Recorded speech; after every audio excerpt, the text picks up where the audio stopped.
Good evening to all of you friends. We'll start the class at 9 p.m. So some 3 more minutes to go.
One more minute to go.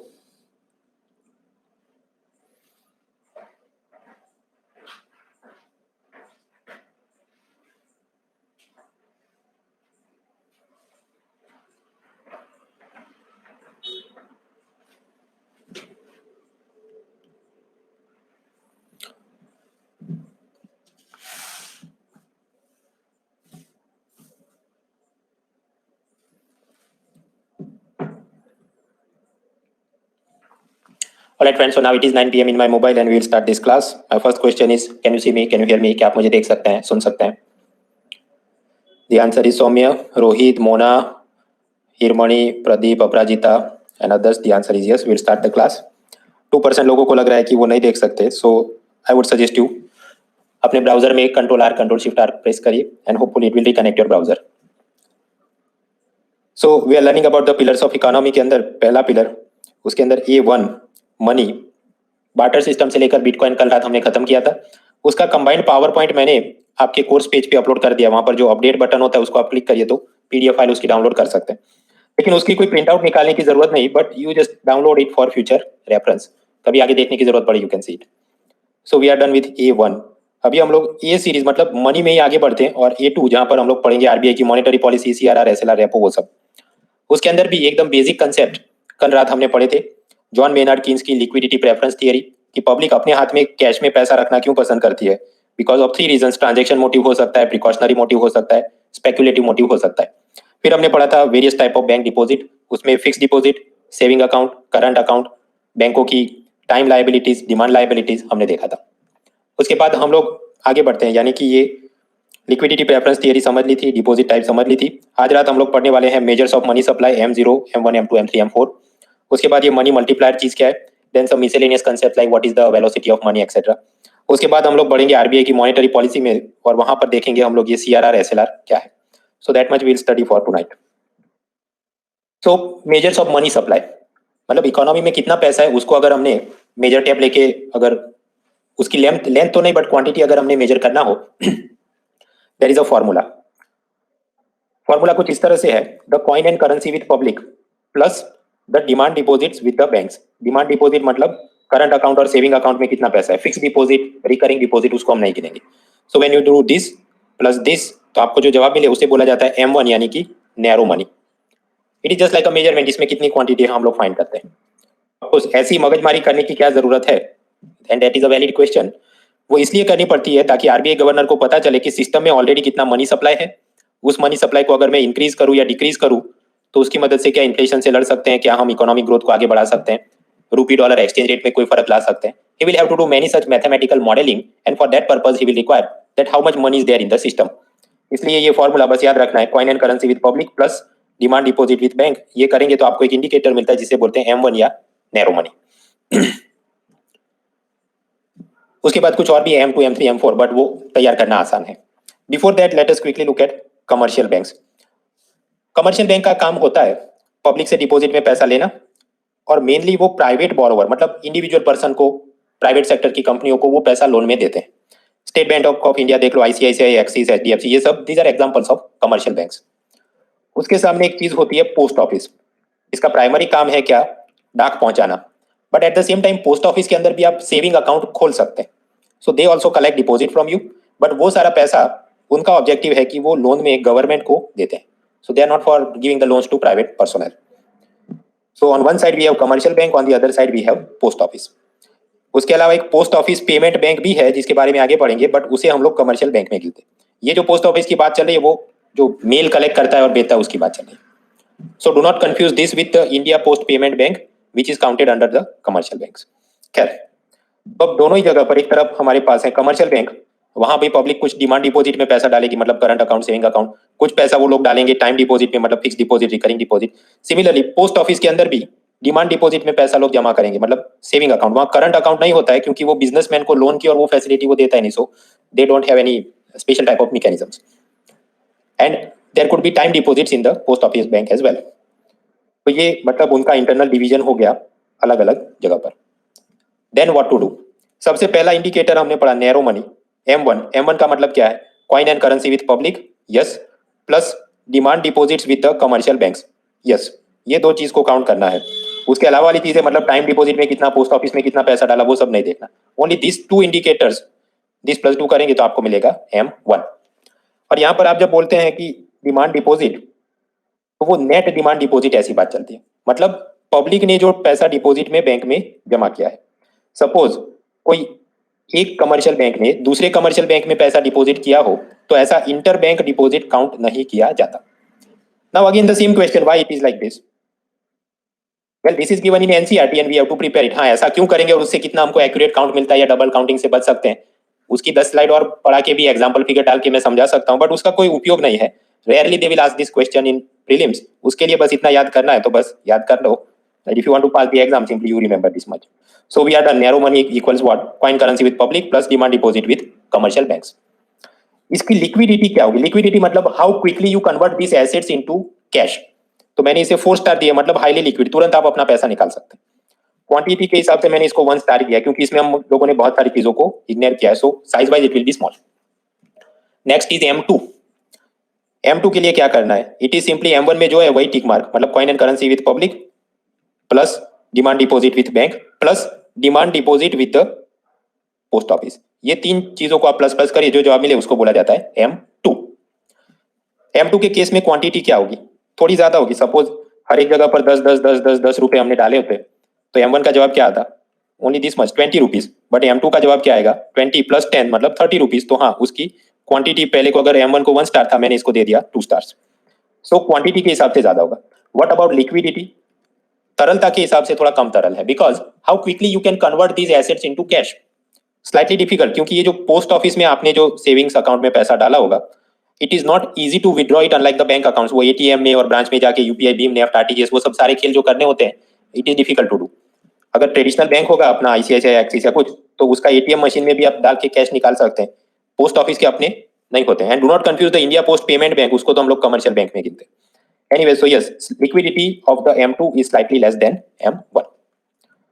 उसके बाद थोड़ा आगे बढ़िए, what about M3? M3 के अंदर simply the coin and currency with public plus demand deposit with commercial bank plus time deposit with commercial bank. Post office को इधर गिनते नहीं है। So that is M3.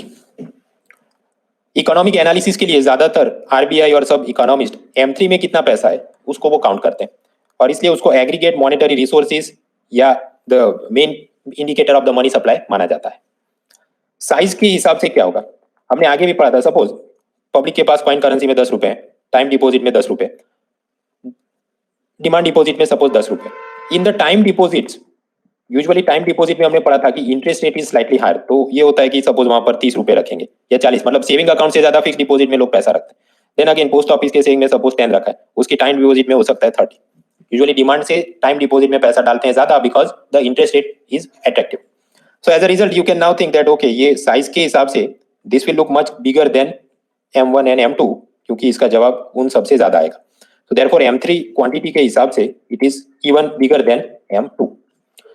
Liquidity के हिसाब से वेल लेस लिक्विड, उसका कारण ये है कि यहाँ पर टाइम डिपॉजिट्स आर काउंटेड, मतलब जैसे कि फिक्स डिपॉजिट, तो आपने वो जो 2 साल 5 साल 3 साल 10 साल के लिए आपने डाला है, उससे पहले अगर आप विड्रॉ करने जाएंगे तो you have to fill up some forms, bank में cut some penalty, so liquidity के हिसाब से it is less liquid. And lastly there is M4। तो M4 में क्या होगा, बस सब कुछ यस टिक कर दो, coin currency with public plus demand deposit with bank plus time deposit with bank plus demand deposit with post office plus time deposit with post office. तो क्वांटिटी के हिसाब से क्या होगा, it will have the highest quantity of money. Liquidity के हिसाब से it will have less liquidity, क्योंकि वहां पर कमर्शियल बैंकों की टाइम डिपॉजिट, पोस्ट ऑफिस की time deposit, so difficult to convert that money instantly into cash.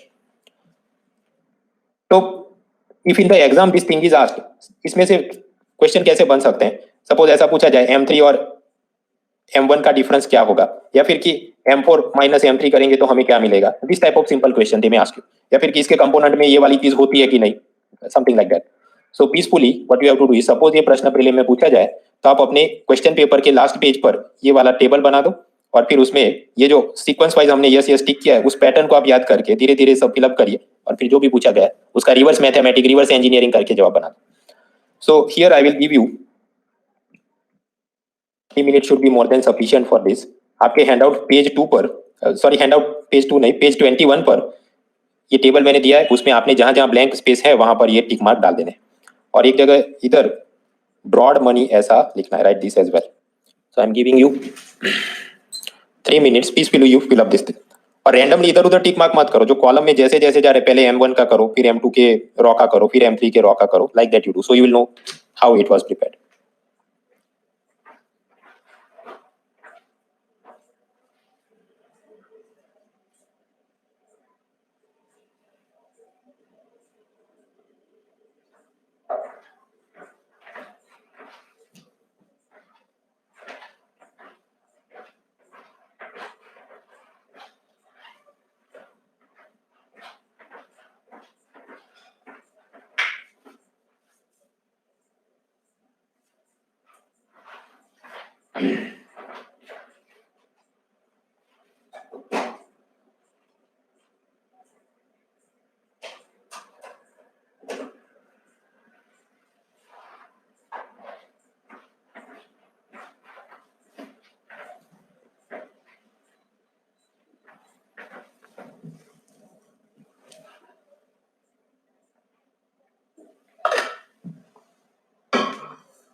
Richa, Sheelam, Pradeep, Kunal, Nikhil, Navneet, Deepak, Rajeev, Manohar, Manisha, Gyan, Navjo, Ruchi, Nisha and others, this is done. Still 1 more minute to go. Peacefully you fill up the thing.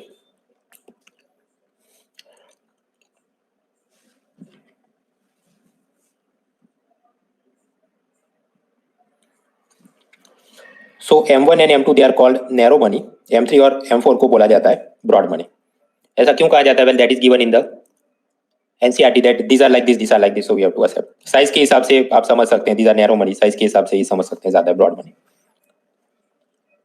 30 more seconds.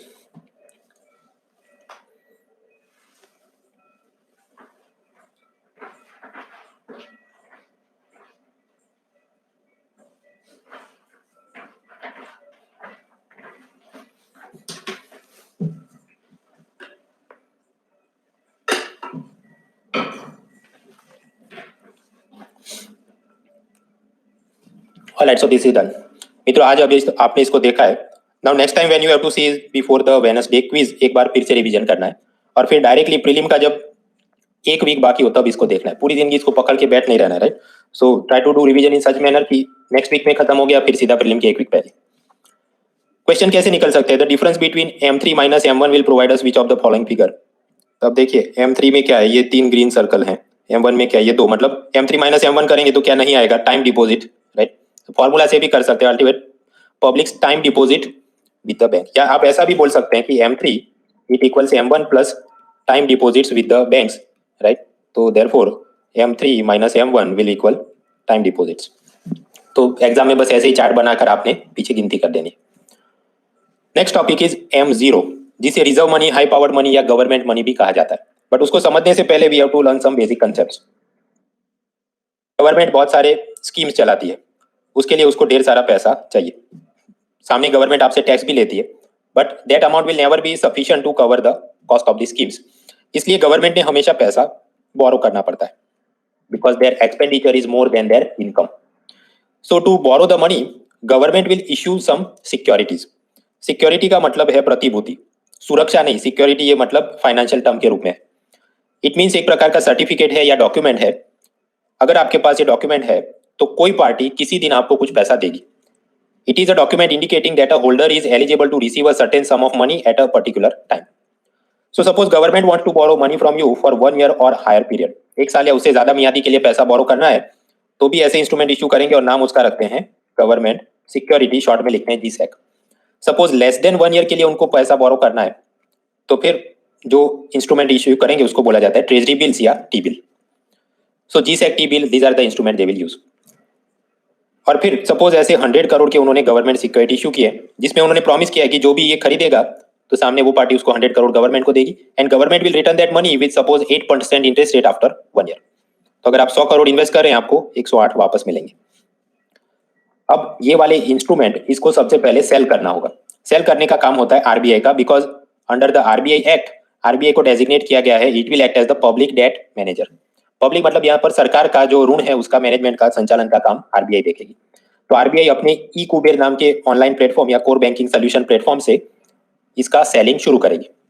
So suppose 100 crore G secs are listed, वहां पर उसे कौन खरीद सकता है? Ordinary people can not buy directly, उसके लिए अलग से रजिस्टर्ड प्राइमरी डीलर होते हैं, bank, LIC, EPFO and other non banking financial companies who have registered with RBI, they will participate in that activity. तो सपोज 100 करोड़ की ऐसी गवर्नमेंट सिक्योरिटी, कुछ प्राइमरी डीलर्स ने सपोज 10 करोड़ का माल खरीदा, कुछ बैंकों ने 20 करोड़ का माल खरीदा, so that means only 30 crore worth of securities are sold. तो 100 करोड़ में से बाकी कितनी बची? 70 crore left. So then RBI ये जितनी भी सिक्योरिटीज सेल नहीं हो पाई, सपोज 70 करोड़ की सेल नहीं हो पाई, तो वो अपने वॉल्ट से, अपनी तिजोरी से आरबीआई उतना पैसा गवर्नमेंट को देगा। और सपोज आरबीआई के पास उतना कैश नहीं है तो आरबीआई नया कैश प्रिंट करेगा और फिर करेंसी प्रिंट करके भी सरकार को वो देगा। Why? Because RBI is responsibility as the public debt manager. और उसमें आरबीआई को मतलब ऐसा भी नहीं कोई लॉस होने वाला है, because you know that government will pay them suppose 8% interest rate on that investment. So that is one basic concept how government securities operate. Another basic concept हमने आगे पढ़ा था कॉइनेज एक्ट, जिसमें कि 1 rupee note is signed by the finance secretary, all the coins up to 1000 rupees वो भी government of India issue करती है। सो सपोज ऐसी कॉइन एंड 1 रूपी नोट कुल मिलाकर 100 करोड़ का माल गवर्नमेंट ने प्रिंट किया है, because it is their prerogative, वो उनकी मर्जी का काम है under the coinage act. Then what will happen? Government ये सभी कॉइन और 1 rupee currency note they will give it to RBI, और आरबीआई सामने उनको उतने ही मूल्य के बैंक नोट्स दे देगा। मतलब सपोज 100 करोड़ के वो नोट उनको सामने देगा, इधर से 100 करोड़ गवर्नमेंट ने दिए, सामने आरबीआई उनको 100 करोड़ देगा, इन 2 रूपी से लेके 2000 रूपी के नोट्स में वो ट्रांसफर कर देगा।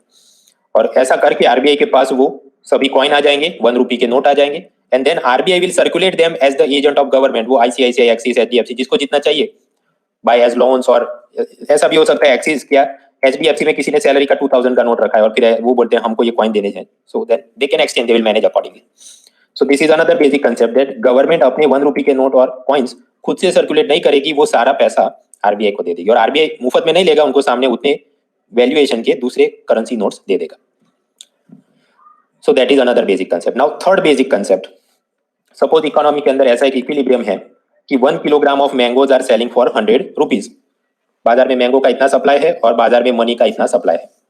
बट देन सपोज बिहार में इलेक्शन आने वाले हैं और नरेंद्र मोदी जी सरकार शक्तिकांता दास को ऑर्डर करे, भाई 10-10 लाख रुपए के कुल मिलाकर नोट्स आप प्रिंट करिए, एक एक सूटकेस में भर के हमको दे दो और फिर हम वो गरीब लोगों को देंगे अंडर द दीनदयाल सूटकेस ले लो योजना, so that all the people will be happy and they will vote us into power.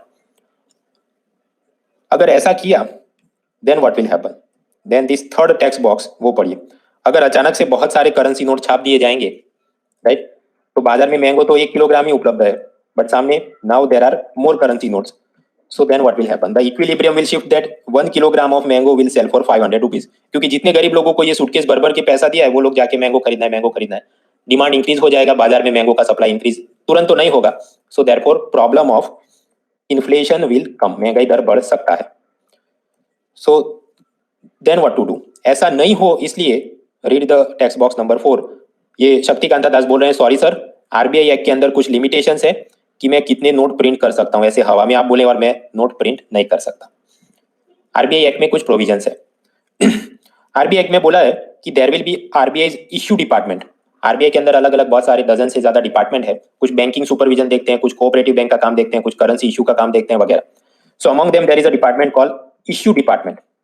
Under the RBI act it is written कि इश्यू डिपार्टमेंट की बैलेंस शीट उसके दो कंपोनेंट होंगे, एक तरफ होगा एसेट और दूसरी तरफ होगा उसकी लायबिलिटी। और फिर एसेट साइड में क्या गिना जाएगा वो भी आरबीआई एक्ट में लिखा है। एसेट साइड में ये इशू डिपार्टमेंट के पास जितना गोल्ड है, जितनी गवर्नमेंट सिक्योरिटी है, वो सब प्लस प्लस करो। सपोज इस साइड आपको जवाब मिल गया 200 crore, then it means it must equal to liability side, मतलब सामने 200 करोड़ के कॉइन करेंसी सर्कुलेशन में घुमा सकते हैं। In other words, suppose RBI की या गवर्नमेंट की इच्छा हो जाए कि नहीं हमको ज्यादा पैसा प्रिंट करना है, only the issue department can do that. But if you want him to print more amount of money, तो उसकी एसेट्स आपने बढ़ानी होगी। सपोज उसके पास एक गोल्ड गवर्नमेंट सिक्योरिटी पहले 100 करोड़ थी, आप चाहते हो और पैसा छापो, इस तरफ 100 करोड़ नहीं, मुझे 200 करोड़ चाहिए, तो इस साइड भी आपने 100 करोड़ और प्लस में ऐड करवाना पड़ेगा। बोथ द इक्वेशन के both side they must match, assets must equal liabilities. यानी कि पैसा हवा में नहीं छाप सकते, पीछे कोई संपत्ति भी होनी मांगती है, ऐसा शक्तिकांता दास बोल रहे हैं।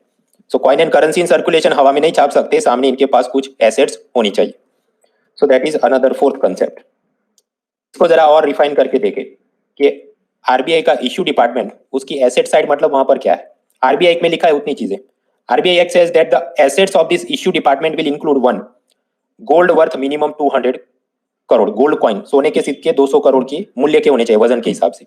गोल्ड बुलियन, बुलियन मतलब ईंटें जो होती है, bricks, bricks worth minimum 115 crore, इतना मिनिमम उनके पास होना चाहिए।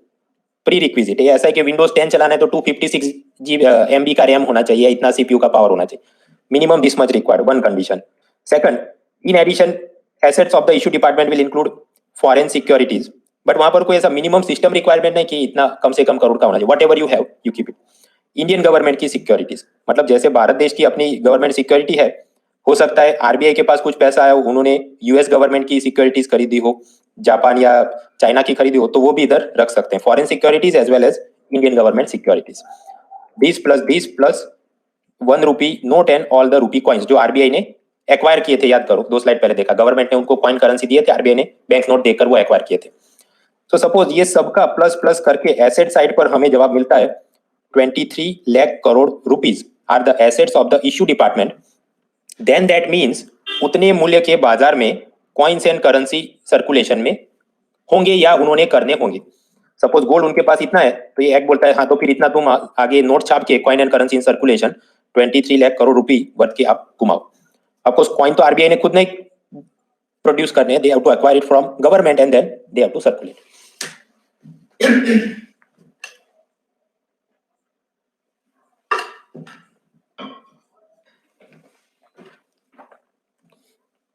So under the RBI Act, all the coins and currency in circulation is issue department's liability.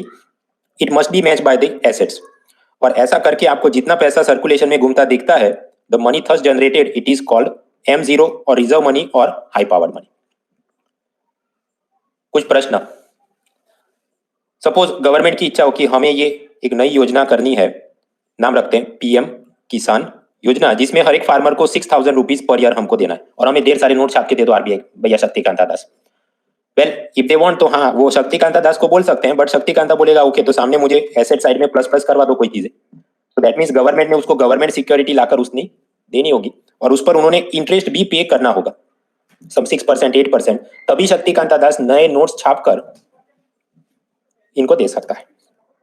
Alternatively आप में से कुछ लोगों को यह भी लगेगा तो सर ये सब मगजमारी क्यों करनी, गवर्नमेंट को कॉइनेज एक्ट में पावर मिला है कि वो खुद से 1 रुपी नोट और अप टू 1000 रुपी के कॉइन्स छाप सकता है, तो एक एक रुपए का एक ऐसा 6000 सिक्के छाप के ये किसान को दे दो ना, गवर्नमेंट खुद ऐसा करे या आरबीआई को गोली मारो। Well that can be done, but आप समझिए कि अगर एक एक फार्मर को 6000 रुपीज के एक एक रुपए के कॉइन छाप कर आप देना शुरू करेंगे, that cost of that coins and 1 rupee note will be very high and time consuming. कितना आप छापोगे, आपको 1000 रुपीज का भी कॉइन तो छाप सकते हैं under the coinage act, but ultimately वो इधर से सर्कुलेशन में आएगा, then it will go and government को भी थोड़ी शर्म आएगी कि इतना भी अपीजमेंट नहीं कर सकते, 1000 रुपए का कॉइन छाप के किसानों को दे ताकि हमें वोट मिले, सो वो थोड़ा लिमिट में रहते हैं, therefore in practice it will not happen. कुछ और क्वेश्चन? इसमें वो रेपो डिपॉजिट और वो सब किधर गया? आरबीआई एक्ट में ये जो इश्यू डिपार्टमेंट है उसकी एसेट्स बाकी डिपार्टमेंट से अलग है, उसमें सिलेक्टेड चीजों को गिना जाता है जो हमने यहाँ पर लिखा है. So other things we should not waste our brain energy there. Second, ये रूपी कॉइन एक तरफ एसेट साइड में भी है और लायबिलिटी साइड में भी है, ऐसा कैसे हो सकता है? वो तो टेक्निकल मैकेनिज्म हमने देखी कि सबसे पहले गवर्नमेंट सपोज 1 रुपए का कॉइन या नोट छापकर आरबीआई को देगी, आरबीआई उनके सामने कलेक्टिवली दूसरी करेंसी देगा and then RBI will circulate. Beyond that वो जो भी उसकी बीकॉम एमकॉम की जो मैकेनिज्म होगी, we don't have to prepare that. UPSC उतना कुछ पूछती नहीं आपको. इधर जितना समझा है it is also even more than sufficient for the MCQs. और ये टॉपिक की मेंस में कोई उपयोगिता है ही नहीं, even for basic thing is asked in prelims, so that much is sufficient. Some more question. ये सर आपने बताया कि gold coin worth 2 crore 200 crore and gold bullion worth 115 crore. ये क्यों रखना है? गोल्ड एसेट रखने की क्या जरूरत है जबकि सर्कुलेशन में पैसा तो वैसे भी चल सकता है. Well this gold amount it was mandated in the RBI act. उसमें लिखा था कि ये गोल्ड अमाउंट इतना इतना रखना पड़ेगा so as to ensure the RBI prudence. मतलब वो थोड़ी मित व्ययता रखे, थोड़ा शर्म में आके और संभाल के और संयम से अपना काम करे, नहीं कि हवाबाजी में पैसा छापते रहो. अदरवाइज तो गवर्नमेंट सिक्योरिटी भी हवाबाजी में छाप के दे सकते हैं. So the gold is there to keep some type of stability and prudence. आगे चल के हमने उस कानून में वो सब डेटा अपडेट नहीं किया, सो द रिक्वायरमेंट कंटिन्यूज. और अगर आपको लगता है नहीं ये गोल्ड नहीं होना चाहिए या फिर कि 500 करोड़ का गोल्ड होना चाहिए, well again you can write the letter to prime minister, ये कानून को अमेंड कर दो. बट मुझे नहीं लगता वो करेंगे कि ट्रिपल तलाक या आर्टिकल 370 या जीएसटी अमेंडमेंट जैसी बात है नहीं कि वो प्रायोरिटी में आ जाएगी. सो अगेन वो वही बोल बच्चन है कि 1 रुपए का नोट गवर्नमेंट क्यों इशू करती है, आरबीआई क्यों नहीं करती. भाई ऐसा क्यों है? तो इसका जवाब है ऐसा ही है. You go and amend the act if you want to change the things, but अभी तो प्रीलिम पास करनी है तो वो करो. Anyway, so on one side we have assets of the issue department. उसमें जो जवाब आया सपोज 700 करोड़, तो लायबिलिटी में 700 करोड़ के कॉइन एंड करेंसी आरबीआई ने सर्कुलेट करने होंगे. अब ये 700 करोड़ किधर मिलेंगे? एक नोट, दूसरा note. If I have to collect all that money back, तो वो कहां पर मुझे मिलेगा? And that is the answer of M0. M0 की फॉर्मूला क्या है? All the money that is held by public, जनता के पास जो पैसा है, plus money held by the other banks. Other bank मतलब आरबीआई के अलावा वाली एसबीआई, आईसीआईसीआई, वो सब बैंक, उनके वॉल्ट कैश में जो पैसा है. वॉल्ट कैश मतलब डे टू डे ऑपरेशन करने के लिए उन्होंने अपनी तिजोरी में जो पैसा रखा होगा, that is called vault cash. अपने स्टाफ को सैलरी देनी है, इलेक्ट्रिसिटी का बिल देना है, कस्टमर आ रहे हैं उनको वापस कुछ डिपॉजिट का पैसा करना है, like that they will keep some money aside, that is called vault cash. Plus other deposits in RBI. RBI के अंदर अन्य डिपॉजिट. अन्य डिपॉजिट में क्या आएगा? यूनियन गवर्नमेंट, स्टेट गवर्नमेंट ने कुछ पैसा डिपॉजिट किया हो, बैंकों ने रिवर्स रेपो रेट के नाम पर कुछ पैसा डिपॉजिट किया हो, पब्लिक ने कुछ पैसा आरबीआई में डिपॉजिट किया हो. यहाँ पर मैंने स्टार डाला है. अभी मैं start to wonder sir RBI में पब्लिक कैसे पैसा डिपॉजिट कर सकती है? We can only open account in the ordinary commercial banks, but sometimes you may have to deposit. For example, हम लोग सेकंड पिलर में ब्लैक मनी के बारे में पढ़ेंगे. 2016 में गवर्नमेंट एक स्कीम लेकर आई, प्रधानमंत्री गरीब कल्याण योजना. वहां पर बोला गया कि जिनके पास ब्लैक मनी यानी काला धन है तो उसका सर्टेन पोर्शन आपने आरबीआई में डिपॉजिट करना होगा, अदरवाइज आप पकड़े गए तो जेल और पेनल्टी आपको होगी if you find you with the black money. So in such cases it may happen that public ने भी आरबीआई में पैसा डिपॉजिट करना.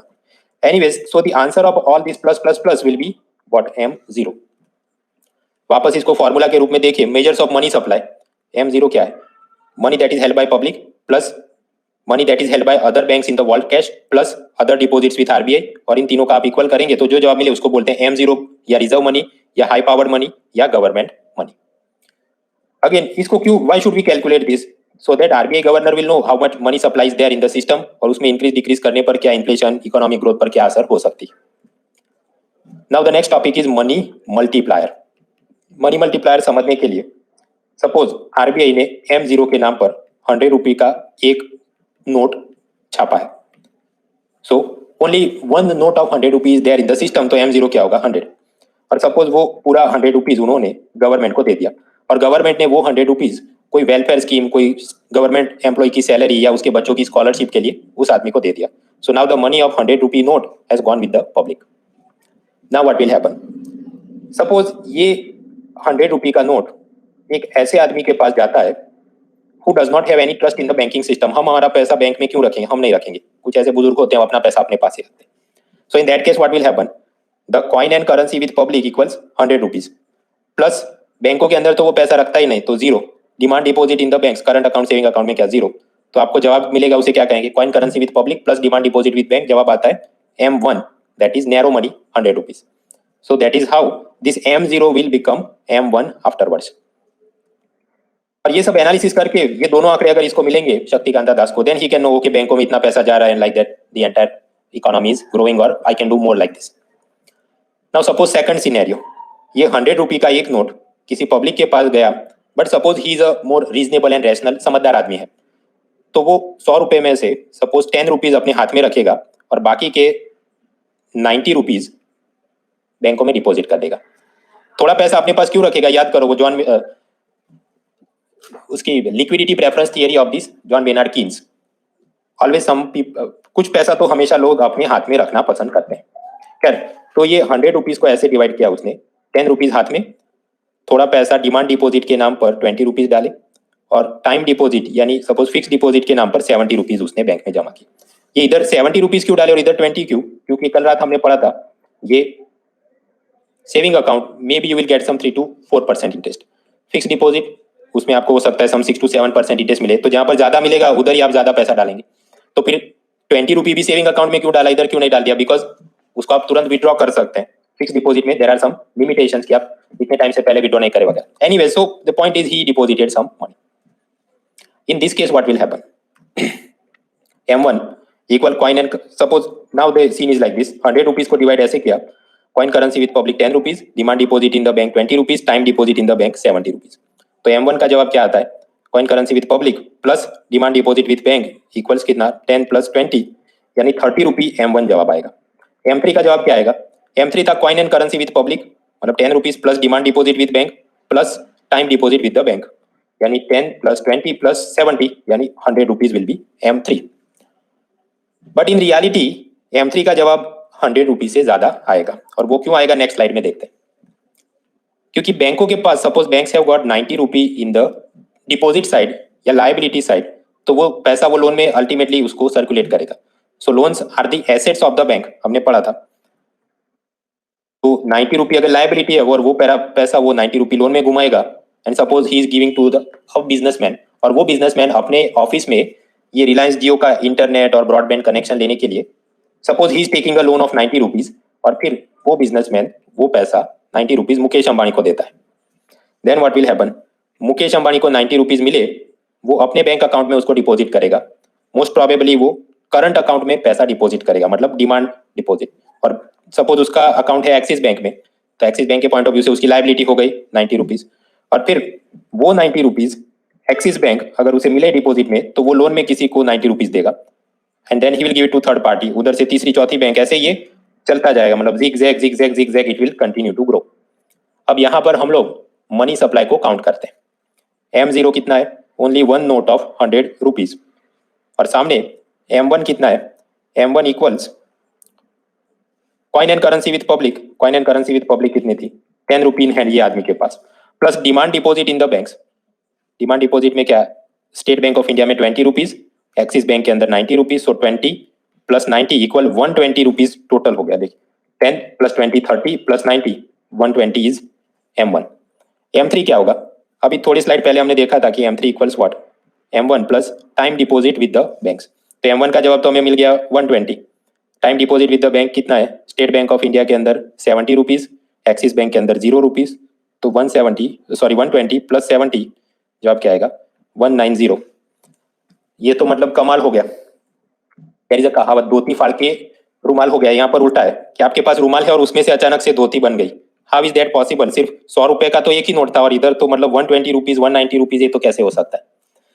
वेल दैट इज बिकॉज, याद करो मित्रों, paper money is a separate thing, bank money is a different thing. Currency note तो सिर्फ एक ही है हमारे पास 100 रुपए का, लेकिन people are using the same money through cheque, NEFT, RTGS. ये जेंटलमैन ने जो लोन में 90 रुपीज लिए, तो ऐसा नहीं कि वो 90 रुपीज कैश में मुकेश भाई को देगा. हो सकता है उसने ऑनलाइन ही पेमेंट किया हो, तो बैंक के कंप्यूटर से कमांड गया and then it is going to second party, और देन उधर से third fourth fifth. So that means the supply of currency note has not increased, but rather through this cheque, NEFT and other methods of bank money supply बढ़ गया. तो वैसे M0 था 100 rupees, but M3 हमको मिल गया 190. सो currency note quantity has not increase, but the money supply has increased. So that is one area. Now the next segment is CRR. But उसको समझने से पहले सपोज वापस वही एग्जांपल, सपोज 1 किलोग्राम ऑनियन है और उसका प्राइस चल रहा है 100 kg. 1 किलोग्राम ऑनियन है, उसका प्राइस चल रहा है 100 rupees, and that is the supply demand equilibrium. But again Narendra Modi सरकार को इच्छा आ जाती है कि बिहार इलेक्शन तो जीत के ही रहेंगे, तो उनको जो भी पैसा जीएसटी में, इनकम टैक्स में, वो सब करके पैसा मिला होगा, उसमें से वो डिसाइड करे कि ये हम लॉन्च करते हैं दीनदयाल सूटकेस ले लो योजना, जहां पर हर एक गरीब आदमी को 1-1 लाख रुपए भर के हम लोग सूटकेस दे देंगे, and then poverty will be removed and everyone will vote us back into power. अगर ऐसा किया तो again what will happen, public के हाथ में पैसा बढ़ जाएगा, बट बाजार में ऑनियन सप्लाई स्टिल 1 किलोग्राम, तो हो सकता है उसका प्राइस बढ़ के, क्योंकि अब 4-5 सब लोग बोले मुझे चाहिए, I will give you 100 rupees, another will say 200 rupees, तीसरा बोलेगा 500, 1500, महंगाई बढ़ जाएगी। और ये आदमी जो पहले गरीब था वो आगे भी गरीब ही रहेगा, because he may have some 1 lakh rupees, but उसका परचेजिंग पावर 1 किलोग्राम ऑनियन 1500 के, then you can calculate. So if money supply is increased the demand will increase, but अगर सप्लाई इंक्रीज न हो तो महंगाई बढ़ सकती। In this case what can be done, क्या रिजर्व बैंक ऑफ इंडिया नए एग्रीकल्चर फार्म खरीद के वहां पर ऑनियन ग्रो करना शुरू कर सकती है? No, RBI can not increase the supply of the commodities, वो उसके हाथ में नहीं, वो तो फार्मर ने करना है। बट आरबीआई गब्बर सिंह तो बनी सकती है बाय सम मेथड, अगर ये 2-3 हाथ काट दे, if they reduce the money supply, then automatically वो वापस पुराने इक्विलिब्रियम में आ जाएंगे। Suppose if I cut this 3 hands, then we are with the original equilibrium की 1 किलोग्राम 100 रुपीज में जाएगा।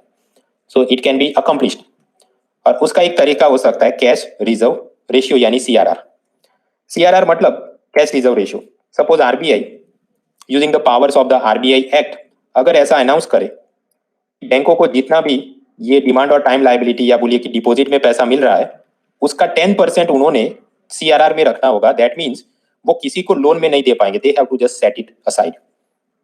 So then it will become like this. Suppose एक ऐसे ही सिचुएशन जहां पर ये आदमी ने अपने 100 rupees all of that he has deposited into the bank, 30 rupees उसने डिमांड डिपॉजिट में डाले, 70 रुपीज टाइम में, टोटल 100 रुपीज बैंक के डिपॉजिट में। और आरबीआई ने नियम कर दिया कि भाई 10% आपने सीआरआर में रखना है। So on the asset side 10 आपने एक तरफ रख दिए, तो लोनेबल फंड यार स्टेट बैंक ऑफ इंडिया के पास कितना बचा? Only 90 rupees they can give it as loan. अब यहां पर वही मल्टीप्लायर वाला कंसेप्ट आप देखिए कि 90 रुपीज सपोज लोन में मिले, उसने वो जियो इंटरनेट के लिए बिजनेसमैन ने मुकेश भाई को दिए, मुकेश भाई ने वो 90 रुपीज एक्सिस बैंक में डाले। अब एक्सिस बैंक के पास डिपॉजिट में 90 रुपीज है, तो उसका 10% यानी 9 रुपीज वो सीआरआर में रखेगा, और बाकी कितना पैसा बचा? 90 माइनस 9 इक्वल 81 रुपीज सपोज हो सकता है रतन टाटा को वो लोन में दे। So like this entire system, उसमें इधर से उधर मनी सप्लाई होते रहेगा। इसको हम लोग अगर एक सीरीज में लिखना शुरू करें, शुरुआत में था M0 कितना 100 रुपीज, और वो सारा पैसा फर्स्ट बैंक में आया, लेकिन आरबीआई का नियम 10% रिजर्व में रखो, पूरा लोन में नहीं दे सकते। So only 90 rupees could be given as loan. और फिर सपोज वो एक्सिस बैंक में गया 90 रुपीज, अगेन वहां पर नियम 10% रिजर्व में रखा 9 रुपए, और 81 रुपीज लोन में दिए। वो सपोज थर्ड बैंक में गए, सपोज पंजाब नेशनल बैंक में, उन्होंने भी 10% मतलब 8 रुपए 10 पैसा रिजर्व में रखा, और बाकी के 72.90 लोन में घुमाए, वो चौथे बैंक में जाएंगे। So like that this zigzag चलता जाएगा। और हमने पढ़ा था M3 मनी सप्लाई क्या है? Coin currency with public plus time deposit and demand deposit with the bank. तो ये तो मतलब जितना लोन में घूम रहा है, it means at some point it is going into the bank accounts and collectively M3 will be a large amount. तो अगर 10% रिजर्व होगा और ऐसा अगर हम लोग सीरीज चलाते रहे, अल्टीमेटली व्हाट विल हैपन, देखिए फर्स्ट स्टेज पर 90 रुपी लोन में गए, फिर 81, फिर 72, तो ultimately on the nth bank ये जीरो हो जाएगा, कभी तो खत्म होगा सीरीज। उस वक्त फिर आप इसका प्लस प्लस प्लस समेशन करो, दिस प्लस दिस, ये सब आपको क्या दिखा रहा है? कहीं ना कहीं बैंकों के डिपॉजिट साइड में ऐड हो रहा है, सेकंड बैंक थर्ड बैंक में। सो टोटल ये जो लोन में पैसा जाएगा 900 रुपीज, और सब बैंकों के रिजर्व में कितना पैसा होगा? 100 rupees. And if you do the summation of this 900 plus 100, तो आपको जो जवाब मिले दैट विल बी 1000, और वो होगा M3। अगर आप सीरीज बना के ऐसा भी काउंट करना शुरू करें, ये coin currency with public plus ये वाली पूरी डिमांड डिपॉजिट टाइम डिपॉजिट, इसकी टाइम डिपॉजिट डिमांड डिपॉजिट, वो करते करते आप जाएंगे, ultimately you will realise that total M3 has been this much. So what is happening here? If 100 rupees का एक नोट छापकर आरबीआई ने बोला 10% रिजर्व रखना है, बट बैंकों ने जो अपना ये जिगजैग किया, टेक्निकली उसको बोलते हैं fractional reserve banking and credit creation. थोड़ा रिजर्व में पैसा रखता है और बाकी का क्रेडिट मतलब लोन में घुमाता है, और उसकी ये मल्टीप्लायर इफेक्ट है, जिससे 100 रुपी का नोट उसने 1000 रुपी का मनी सप्लाई जनरेट कर दिया। So you can even right it like this, ये मनी मल्टीप्लायर उसका मतलब होता है basically M3 divided by M0। M3 कितना मिला हमें? 1000, और ओरिजिनली M0 कितना था? 100 रुपी का एक नोट। तो जवाब क्या होगा? ये 0 0 कैंसिल, और मिल गया जवाब 10 टाइम्स। यानी कि अगर हमने CRR 10% रखा, तो जितने करेंसी नोट है उसका 10 गुना ज्यादा पैसा सिस्टम में हो जाएगा। But that will happen suppose if we have n number of infinite banks. Real life में तो ऐसा नहीं होगा। सपोज भारत के अंदर सिर्फ दो ही बैंक हो, स्टेट बैंक ऑफ इंडिया और एक्सिस बैंक, फिर लोन में इधर जाएगा और फिर सेकंड बैंक में आकर पैसा रुक जाएगा। In that case what will happen, total में भी only 190 rupees could be generated. तो वो डिपेंड करता है कि फाइनेंशियल इंक्लूजन कितना हुआ है। अगर सब लोगों के बैंकों में अकाउंट हो और फिर बहुत सारे बैंक भी हो, then it will leave to third bank, fourth bank, तो ज्यादा इफेक्ट आ सकता है। During the boom period, economy जब ग्रो कर रही हो, बिजनेसमैन मुझे इंटरनेट चाहिए, मुझे ये चाहिए फैक्ट्री में सामान, people are also buying some cars and homes and shopping many things, तो लोन और क्रेडिट कार्ड ज्यादा चलेंगे, तो आपको मल्टीप्लायर इफेक्ट ज्यादा दिखेगा। बिकॉज सपोज कोई गांधी जी वाली इकोनॉमी है जहाँ सब लोग गांधी बन के बैठे हैं, देन व्हाट विल हैपन, पहले बैंक में 100 रुपी डिपॉजिट में आएंगे, फिर लोन में किधर कुछ जाएगा नहीं, क्योंकि बहुत सब लोग संयम से रहते हैं, हमको बस एक दो तीन चाहिए, we don't want to take any loans, we will just live with our own Gram Swaraj ने एवरीथिंग। तो उस केस में मल्टीप्लायर कुछ भी नहीं होगा। So it all depends on your spending habits as well. So that is one way. 10% CRR किया और आपने 10 टाइम्स मनी सप्लाई कर दिया। फिर हमने देखा कि अगर महंगाई दर ज्यादा है, inflation is there, suppose 1 kg onions are selling for 150 rupees और उसको कम करके हमने 100 रुपीज पे लाना है, then we have to cut some hands, यानी मनी सप्लाई लोगों के हाथ से ले लेना पड़ेगा। So RBI should reduce the money supply if you want to fight inflation. महंगाई से लड़ना है तो ये मुद्रा का सप्लाई कम करिए। So what RBI can do, पहले जो रिजर्व था कि 10% रखना है, नहीं बढ़ा के बोले नहीं, अब से सब बैंकों ने जितना डिपॉजिट में पैसा आता है उसका 20% रिजर्व में रखना होगा। देन अगेन सपोज 100 रुपी का एक ही नोट जनरेट किया, पहली बैंक में गया, वो लोग 20% के हिसाब से 20 रुपए रिजर्व में रखेंगे, बाकी के 80 रुपीज लोन में देंगे। सेकंड बैंक में गया, सेकंड बैंक उसका 20% 16 रुपी रिजर्व में रखेगा, 64 लोन में घुमाएगा, थर्ड में जाएगा, and so on the zigzag will go, but money supply थोड़ा कम जनरेट होगा। कितना, इन दिस केस 400 रुपए लोन में घूमेंगे और 100 रुपए रिजर्व में जाएंगे, सो टोटल 500 रुपीज का सप्लाई हुआ, दैट इज M3। पहले कितना हुआ था, 1000, अभी कितना हुआ, only 500। So it shows that 20% reserve requirement रखी जाए तो बैंकिंग सिस्टम 100 रुपए में से 500 रुपए जनरेट करता है। So it is like monthly multiplier कितना हुआ, 5 टाइम्स मल्टीप्लायर हुआ। तो इस तरह से हम पूरी सीरीज बना सकते हैं। एनसीईआरटी क्लास 12 इकोनॉमिक्स की बुक में उन्होंने लिखा है, every are cash reserve ratio, CRR अगर हम लोग आर रखेंगे तो उसके सामने कितने टाइम्स पैसा जमा जनरेट होगा, 1/r new money will be generated. So let us understand this. Suppose RBI बोले सीआरआर 10% है, तो आप 10% को ऐसा लिख सकते हैं। तो सपोज आरबीआई बोले कि 10% सीआरआर है, और एनसीईआरटी में क्या बोला है, उसके सामने कितना नया पैसा जनरेट होगा, 1/r न्यू मनी, यानी 1/r लिखते हैं, यानी 1/10%। 1/10% का मूल्य क्या होगा, 10% इक्वल्स कितना, 10 डिवाइडेड बाय 100 इक्वल्स 0.1। तो 1/10% क्या होगा, 1/0.1। उसको फिर आप ऐसे लिख सकते हैं, 0.1 मतलब 1/10, यानी कि 1/1/10, और फिर वो डिनोमिनेटर के भी डिनोमिनेटर में है तो वो ऊपर आ जाएगा, मतलब 10 हो गया। सो that means 1/r new money मतलब 10 times new money will be generated. If you have 10% this CRR मतलब 1/10, तो 10 टाइम्स पैसा जनरेट होगा। अगर 20% है तो 20% मतलब क्या, 20 डिवाइडेड बाय 100, तो वो हो गया 1/5, तो फिर 1/1/5 मतलब कितना, 5 टाइम्स पैसा जनरेट होगा। सपोज सीआरआर 100% हो तो क्या होगा, 100 मीन्स 100 डिवाइडेड बाय 100, तो वो तो एक हो गया, तो मतलब 1 टाइम मनी ओनली जनरेटेड। तो अगर 100 रुपए होगा तो 100 रुपए ही M3 होगा। अब आप समझिए मित्रों कि अगर मनी मल्टीप्लायर 1 है, उसका मतलब क्या हुआ, रिवर्स मैथमेटिक्स करो, उसका मतलब है कि सीआरआर 100% है, और सीआरआर 100% है उसका मतलब क्या, डिपॉजिट में जितना पैसा है उसमें से बैंक ने एक भी रुपया किसी को लोन में नहीं देना है। तो भाई वो बैंक काम ही कैसे कर सकता है, if you are taking deposit लेकिन लोन में नहीं दे सकते, देन बैंक उसको इंटरेस्ट कैसे पे करेगा डिपॉजिटर को। सो इकोनॉमी कैन नॉट फंक्शन, यानी कि in other words functional economy जो काम कर रही है, ऐसी कोई भी इकोनॉमी, वहां पर सीआरआर हमेशा लेस देन 100% ही होता है। इट में भी 20% 10% समथिंग, बट 100% तो नहीं होगा, क्योंकि 100% मतलब बैंकों को लोन देने की मनाही कर दी जाए। एंड उसका मतलब पैरेलल आप ऐसा भी सोच सकते हैं कि अगर मनी मल्टीप्लायर 1 नहीं हो सकता, फंक्शनल इकोनॉमी में हमेशा 1 से ज्यादा है, उसका मतलब money multiplier is always greater than 1, and that means CRR is always less than 100%। These things are given on page 22. इसको आराम से फिल अप करिए। Let us take a break for 6 minutes and then we will continue forward.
So Abhishek, Kunal, Vicky, Navju and others, this is done. ये जो example हमने देखा उसमें money multiplier क्या 1000 डिवाइडेड बाय 100 मतलब 10 times the money multiplier, and in functional economy it is always greater than 1। तो मतलब functional economy में money multiplier can not be equal to 1, it is always greater than 1, वो 1 हो नहीं सकता। और जितना आप reserve ratio, cash reserve ratio decrease करेंगे 100 से 20 से 10 से 5 से 4, उतना उतना मनी मल्टीप्लायर बढ़ते जाएगा। For example presently CRR equals 4%, तो उसको आप ऐसे लिख सकते हैं 4 डिवाइडेड बाय 100, तो मतलब 4 टाइम्स 25 इक्वल 100, तो मतलब 1/25। तो अगर रिजर्व रेशियो 1/25 है तो 1/1/25 मनी मल्टीप्लायर कितना होगा 25 times will be the money multiplier, यानी M0 जितना होगा उसके सामने 25 गुना ज्यादा पैसा पैदा हो जाना चाहिए in the form of M3।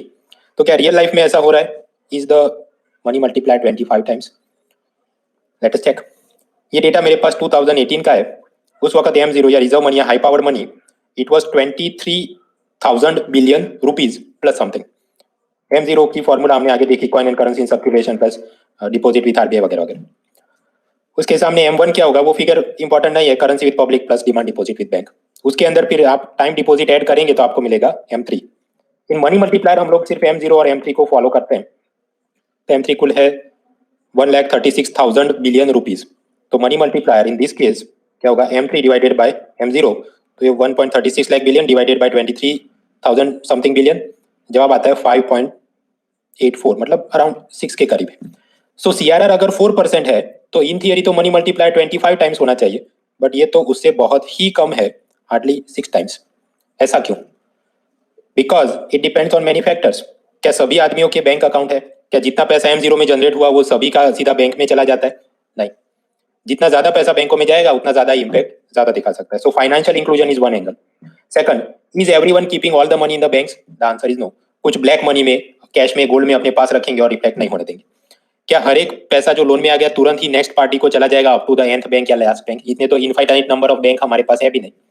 क्या बैंक को जितना भी पैसा मिल गया उसमें से CRR एक तरफ रख के बाकी जितना भी पैसा है, can they immediately loan all the funds to borrowers? Will they immediately find borrowers? The answer is no. आजकल लोग कार्स कम खरीद रहे हैं, so even if bank proactively बोलता है कार लोन ले लीजिए, कोई लेता ही नहीं, तो फिर आगे अपना ये जिग जैग इधर ही रुक जाएगा। So therefore while in theory it could be 25 times, but in reality it is around 5 to 6 times only। इसी बाबत लेटेस्ट इकोनॉमिक सर्वे उसका वॉल्यूम 2 चैप्टर 4 में उसने ग्राफ बनाया है मनी मल्टीप्लायर का, जहां पर उसने 1980 से लेकर all the way up to this 2019-20 तक की पूरी रेड लाइन आप फॉलो करें, that is the graph. Steadily increase नहीं हो रहा है। स्टेडी इंक्रीज कब बोल सकते हैं? अगर सीधा ऐसे ग्राफ जाए, ये कभी कम ज्यादा होते होते not in a steady fashion but overall पहले से तो इंप्रूव हुआ। 1980s में मनी मल्टीप्लायर कितना था? Around 3 to 4 times only. Why? Because एक तो उस वक्त CRR शायद ज्यादा थे, और दूसरा कारण कि बैंकिंग पेनिट्रेशन वाज पुअर और लोगों के पास भी बहुत ज्यादा इनकम नहीं थी। उस जमाने में हम लोग पढ़ेंगे लाइसेंस कोटा इंस्पेक्टर आज था, तो प्राइवेट सेक्टर के अंदर भी बिजनेस एक्सपांशन करना मुश्किल था। सो ऑब्वियसली वहां पर लोन कम लिए जाते होंगे, so the entire effect it will be very minimal. So at least हम 3 to 4 टाइम्स मनी मल्टीप्लायर चलता था। Afterward there was a jump, particularly 90s में LPG रिफॉर्म लिए गए। वो क्या मुद्दा था फोर्थ पिलर में देखें, but in the after math call centre, IT, BPO, Infosys, बहुत सारी कंपनियां आती। आगे चल के प्राइवेट सेक्टर बैंक्स को भी अलाउ किया तो ICICI, एक्सिस बैंक वगैरह डेवलप होते हैं। And as a result middle of the 90s के बाद अचानक से आप पाते हैं कि कैसे जंप हुआ है। सर्विस सेक्टर में जॉब क्रिएट हुए, लोगों की इनकम बढ़ी, बैंकिंग हैबिट भी पहले से बढ़ी। So more money that is going into banks and more money that is going into deposit and then into loans, उतना आपका मनी मल्टीप्लायर बढ़ते जाएगा। So accordingly it was increasing. फिर देखिए यहाँ पर गिर गया। वो क्यों गिर गया? 2007-8 में वो अमेरिका में सबप्राइम क्राइसिस और उसके चलते भारत में भी कुछ खराब असर आई थी, जो थर्ड पिलर में देखेंगे। फिर वापस बढ़ता है, फिर बहुत पीक पे चला गया अराउंड 16-17। क्यों? उस वक्त डिमोनेटाइजेशन के चलते मजबूरी में भी पब्लिक ने पैसा बैंकों में डिपॉजिट करना पड़ा। So obviously then the effect could be there, but then it is dropping.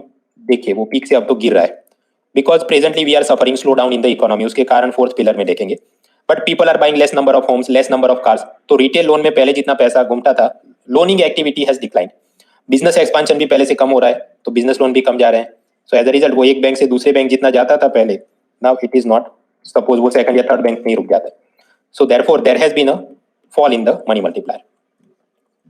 2019 prelim मतलब लास्ट ईयर वाली, वहां पर एक प्रश्न पूछा गया। I give you 1 minute and 20 seconds।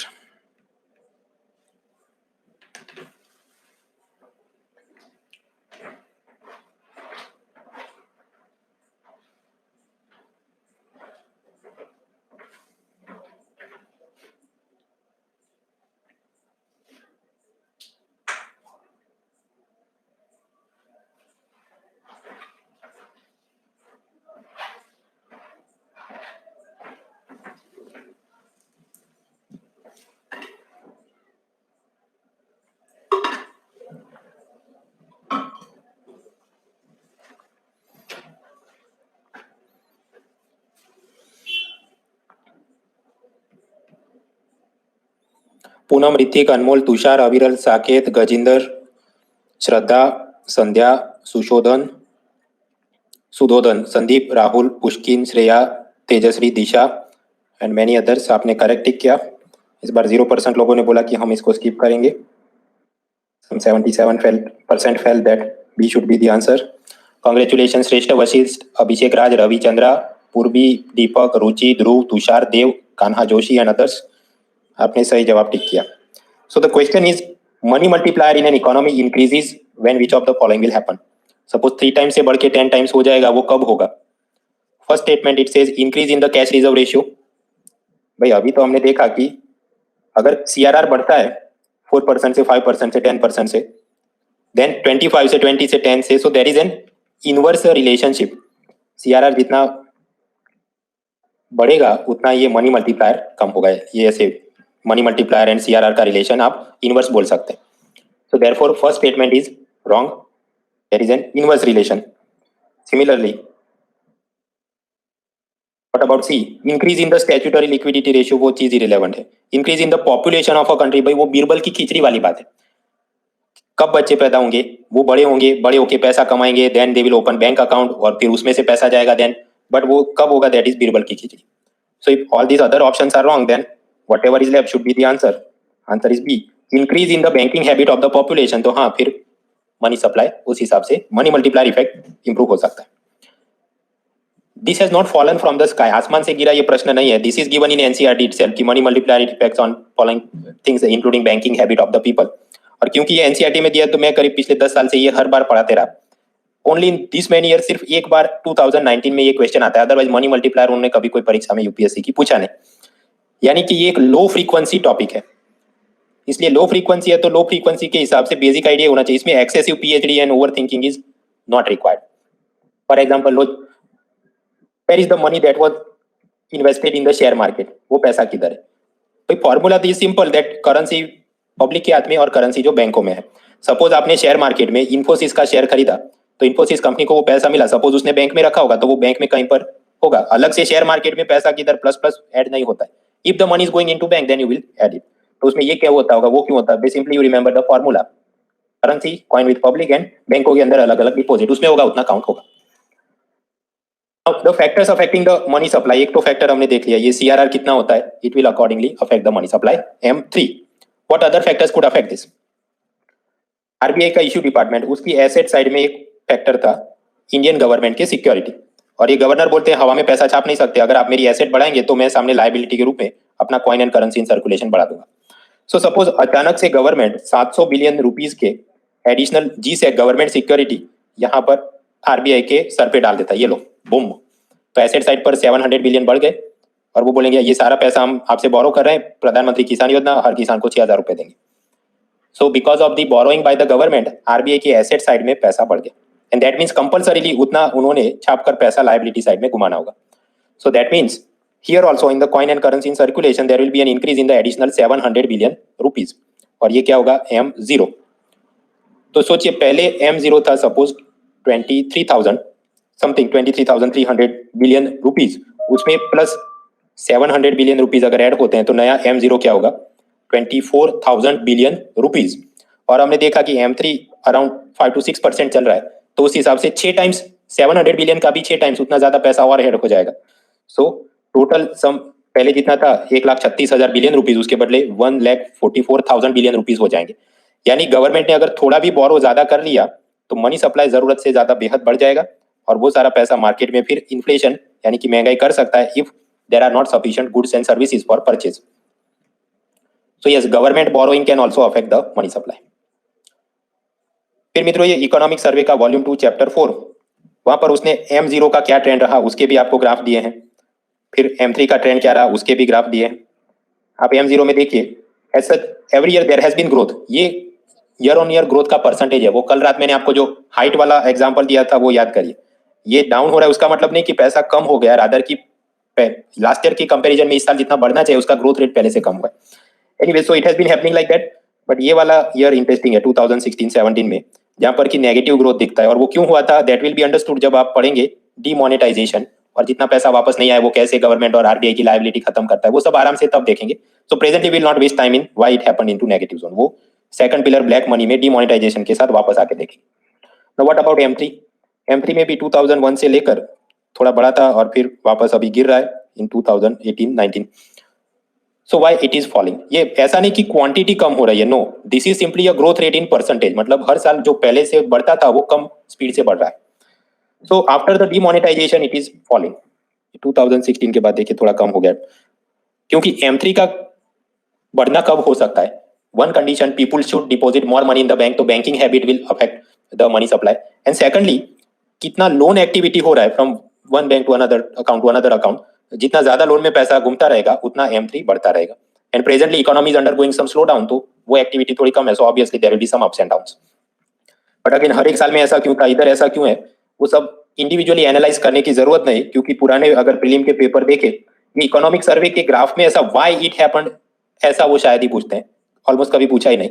Maximum वो पूछेंगे तो कैसा, there has been a steady increase in the M3. Steady increase तो नहीं है भाई, गलत. There has been a continuous fall, तो वो भी गलत हो जाएगा क्योंकि इधर फॉल होके फिर वापस ग्रो हुआ है. So like that they will frame some MCQ. तो पूरा तैयार करने की क्यों हुआ था वो करने की जरूरत. Simply you observe, okay, neither steadily increase nor steadily fallen. Some other factors that affect the money supply M3. ये क्योंकि NCERT में दिए हैं तो थोड़ा हमें नाम याद रहना चाहिए. Only for word association. एक कंसेप्ट है करेंसी डिपॉजिट रेशियो. मतलब पब्लिक के पास कितना पैसा है डिवाइडेड बाय पब्लिक की बैंकों में कितनी डिपॉजिट है, वो रेशियो आपको मिलता है currency deposit ratio. So obviously you can visualise कि अगर पब्लिक बैंकों में ज्यादा पैसा डिपॉजिट करेगी तो उस हिसाब से ज्यादा M3 बढ़ सकता है. So yes, that will affect. How exactly वो पूरा बनाकर देखने की जरूरत नहीं. Simply you should just, if in exam it is asked, तो फिर आप बना के in the back side of your question paper उस वक्त सोचना शुरू करिए, अभी से उसमें जाने की जरूरत नहीं.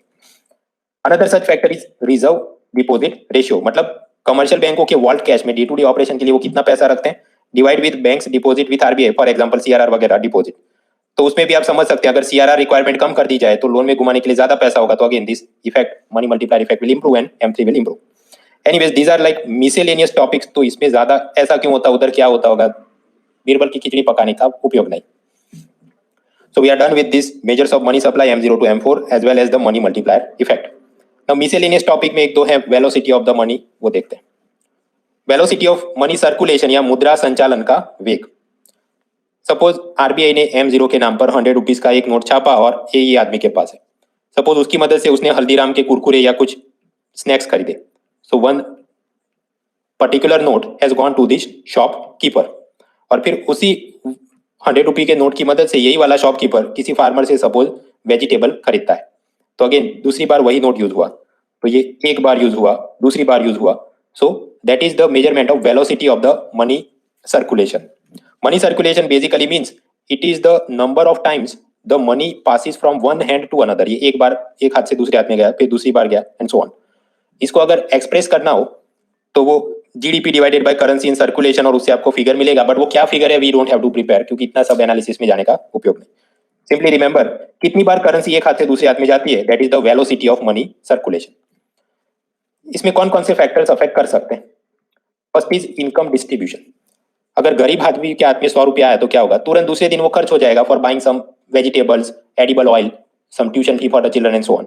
सपोज मुकेश अंबानी के हाथ में 100 रुपये का नोट आया तो क्या होगा, मे बी वो 5-7 साल तक उसको यूज ही नहीं करे because he has already so much money, right. So money in the hand of poor people have higher velocity than the rich. क्योंकि मुकेश अंबानी के पास पैसा होगा, वो ज्यादातर तो कहीं पर वॉल्ट में या अपने पिलो के बीच रख के सो जाएगा. So then money will not change hand from one hand to another. Similarly boom period in the economy, जब बहुत ज्यादा खरीदारी और डेवलपमेंट हो रहा है तो रॉ मटेरियल का परचेज ज्यादा होगा, लोगों को ज्यादा नौकरी में रखा जाएगा और वो भी कुछ ना कुछ परचेज करते रहेंगे. So money will keep changing hand from one hand to another, so it will increase. If people borrow more money for purchase तो भी वेलोसिटी बढ़ती जाएगी. And as a result developed country जैसे यूएसए में आप जानते होंगे कि पब्लिक को सेविंग की हैबिट कम है, उनको जितना पैसा मिलता है वो खर्च कर देते हैं. Daily they will buy something, Domino's pizza और XYZ थिंग. घर पे कुछ करना उनको पसंद नहीं. सो those people they save less money, they spend more money because their lifestyle is such western lifestyle. और उनकी गवर्नमेंट की सब social security scheme, pension, insurance, वो सब ऐसा होता है कि आदमी कुछ भी नहीं करे, सारा पैसा उड़ाते रहे, still in the retirement government will take care of him. So therefore the velocity of money will be more because जितना पैसा हाथ में आए वो खर्च करते रहते हैं. उसके अलावा भी 500 जात के और परमुटेशन कॉम्बिनेशन बन सकते हैं, बट उसका कोई कॉस्ट बेनिफिट मुझे दिखता नहीं. So this low frequency topic इतना जाना मोर देन सफिशिएंट। सो टोटल इधर 58 स्लाइड हमने देखी और वो सारा असल में जो जिस्ट है उसका hardly some 3.5 pages I have given in the handout, और हैंडआउट में से बस उतना ही करना है। You don't have to go through all this 60 slide again. Low frequency सब टॉपिक है, एक बार वेडनेसडे की क्विज से पहले पढ़ लेना, क्विज में अच्छे आपका स्कोर हो जाए तो डायरेक्टली फिर उसको एग्जाम के एक वीक पहले ही देखना है।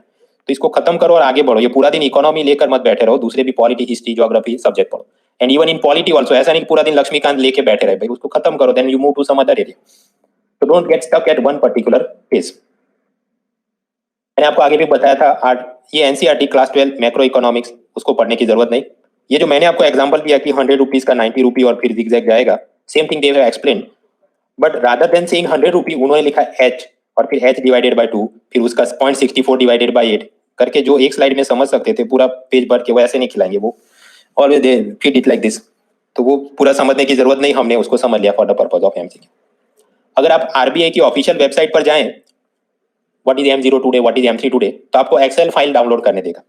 लेकिन वो एक्सेल फाइल डाउनलोड करने का मतलब नहीं, बिकॉज इन रियल लाइफ वो जो कंप्यूटेशन करते हैं वो अलग अलग component, it will not match the traditional NCERT definition. So don't waste time कि रियल में आरबीआई की एक्सेल फाइल में जाके देखता हूँ, नॉट इंपॉर्टेंट। हमने अभी देखा कि we do the measurement of money supply through this M0, M1, M2, M3, M4, but ये वाली सिस्टम तो 1977 के बाद में आई। उससे पहले अलग मेजरमेंट की पट्टियां थी। उस वक्त रहता था एग्रीगेट मॉनिटरी रिसोर्सेज, AMR। उससे पहले कुछ एक था, सिर्फ एम, एक ही मनी सप्लाई का इंडिकेटर था, सिर्फ M. But then this is the present system and given in NCERT, so we have to prepare. उससे पहले क्या था, वो सारी एडमिनिस्ट्रेटिव मैकेनिज्म ऑफ आरबीआई, यानी कि उसका हिस्टोरिकल पर्सपेक्टिव भाई, पुअर कॉस्ट बेनिफिट, ये सब तैयार करने का मतलब है। So don't waste time. So we are done with this money supply related topics. Now the next is RBI monetary policy या आरबीआई की मौद्रिक नीति। मौद्रिक नीति का मतलब क्या है? आरबीआई अलग अलग हथियार जैसे एसएलआर, सीआरआर, रेपो रेट वगैरह की मदद से they will try to control the money supply and as a result they will also control the inflation, they will also boost the economic growth. वो सब जो काम करते हैं उसे बोला जाता है मॉनेटरी पॉलिसी। और वो मॉनेटरी पॉलिसी इंप्लीमेंट करने के लिए they are using various type of tools. उसके अंदर दो टूल हम लोग एक के बाद एक पढ़ेंगे, बहुत आसान वाले हैं आज, reserve ratio, CRR and SLR. फिर कल हम लोग ये bank rate, MSF, LF, repo rate, reverse repo rate, open market operation, operation twist, वो सब कल देखेंगे। Then day after tomorrow priority sector lending and other things will see. अभी बाकी सब चीजें क्या उसका मैं आपको नहीं बता रहा हूँ, वो कल और परसों हम लोग देखने वाले। Presently two simple things, CRR, SLR. CRR एक तो हमने पहले ही समझ लिया, सीआरआर क्या था, उतना पैसा एक तरफ रखना है, लोन में नहीं दे सकते। So suppose state bank of India में डिपॉजिट में 100 रुपीज आ रहे हैं इनकमिंग मनी, तो इक्वल में आउटगोइंग मनी में वो जाना चाहिए। वहां पर एक चीज होती है cash reserve ratio. Cash reserve ratio basically it says कि बैंकों ने उतना पैसा आरबीआई में डिपॉजिट करना होगा जिस पर आरबीआई यूजुअली उसको ब्याज नहीं देगी। ये जेंटलमैन ने 100 रुपये डिपॉजिट किया तो उसमें तो हो सकता है 4% टू 7% उसको इंटरेस्ट मिले, बट स्टेट बैंक वाले ने उसमें से 4 रुपए आरबीआई में जमा किया, आरबीआई वाले उसको क्या देंगे? 0। So in other words, CRR means we cannot loan this much portion of the deposit to anyone. Simply it will go to RBI. Of course, RBI किसी और को लोन में वो दे दे, वो RBI का प्रेरोगेटिव या इच्छा शक्ति के आधार है, but this bank directly cannot do it. Bank वाले ये 4 रुपए गोल्ड में, गवर्नमेंट सिक्योरिटी में, किसी में भी इन्वेस्ट नहीं कर सकते। Simply keep it aside and in the deposit of RBI. अब हम लोग बोलते हैं 100 रुपए deposit, but it is not so easy in real life. Daily basis पर कुछ लोग पैसा डिपॉजिट करते होंगे, कुछ अपना पैसा विड्रॉ करते होंगे। So when exactly will you count that particular time कि इस टाइम पर जितना एक्स अमाउंट होगा उसका 4% आपने रखना है सीआरआर में। तो मतलब डिपॉजिट यानी टेक्निकली आरबीआई बोलता है net demand and time liabilities, यानी NDTL of a bank. Her Friday को उसको काउंट करना होता है, उस हिसाब से जो भी फिगर मिले उसका 4% 15 डेज के लिए मेंटेन करना होगा। फिर वापस देखो, फिर उसके अंदर 15 डेज में के स्लैब में आपने फिर से रखना है 4% and so on. That much basic information is sufficient. और ये NDTL क्या है? It is related to deposit of the banks, that much is sufficient. Beyond that वो फ्राइडे को काउंट करते हैं तो मतलब 4 बजे करते होंगे या 5 बजे, वो that is not important for the scope of UPSC. So don't waste time in how exactly they do it, वो हमारा काम नहीं है। सिंपली रिमेंबर, ओके, वो देखेंगे कितना पैसा आ जा रहा है एट अ पर्टिकुलर टाइम, वो स्टॉप वॉच की तरह घड़ी रोक देंगे और बोलेंगे ये वाला आपका डिपॉजिट है and you have to maintain 4% as CRR. So what NDTL basically means is बैंकों की net demand and time liability. Suppose deposit में, demand deposit current account, saving account में 70 रुपीज आए थे, सामने कुछ लोग अपना पैसा विड्रॉ भी करेंगे, संडे है, बाहर जाना है, दिवाली है, शॉपिंग करना है, तो कुछ लोग सपोज 20 रुपी विड्रॉ भी करते हैं। तो डिमांड डिपॉजिट में नेट कितना लेफ्ट हुआ, that is 50 rupees left in the demand deposit. उसी प्रकार टाइम डिपॉजिट यानी fix deposit, recurring deposit, suppose 60 रुपये लोगों ने डिपॉजिट किए थे तो कुछ लोगों ने 10 रुपये विड्रॉ भी किए, ultimately suppose at the end of the day particularly 50 rupees are left. तो डिमांड लायबिलिटी कितनी बची, 50, टाइम लायबिलिटी कितनी बची, 50 प्लस प्लस कितना हुआ, 100 rupees is the NDTL of the SBI, और उसके ऊपर ओके 4% आप उसका सीआरआर के रूप में रखो। सो एनडीटीएल सपोज 100 रुपीज है, उसके सामने उसमें से 4% यानी 4 rupees State bank of India will have to deposit to RBI, RBI उस पर कोई इंटरेस्ट पे नहीं करेगा एसबीआई को। इन 1999 एक बार बैंकिंग सेक्टर में बहुत स्लो डाउन चल रहा था तो आरबीआई को थोड़ी दया आ गई, दे टुक मर्सी ऑन द बैंक्स और थोड़ा इंटरेस्ट पे किया था कि आपने जो डिपॉजिट दिया तो उस पे दे रहे, बाकी otherwise they do not give any interest on this thing. अब 1999 में क्यों स्लो डाउन हुआ था वो अपने लिए काम का नहीं, will not waste time.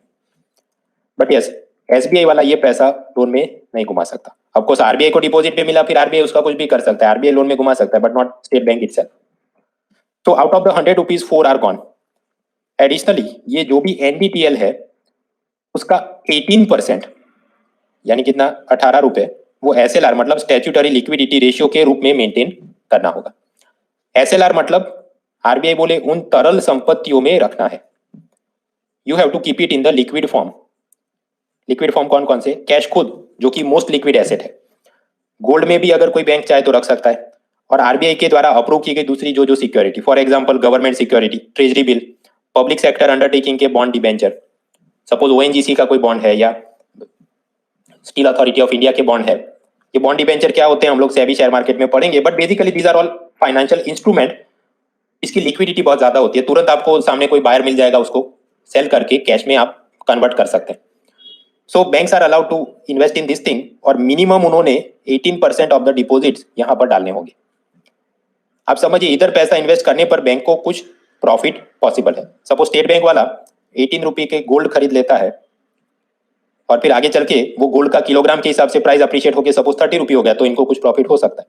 Similarly government security में डाला तो उधर सपोज गवर्नमेंट 8% इंटरेस्ट पे करे, so State bank of India will make some profit, लेकिन सीआरआर में जो पैसा गया उस पर उनको ट्रेडिशनली प्रॉफिट नहीं होगा।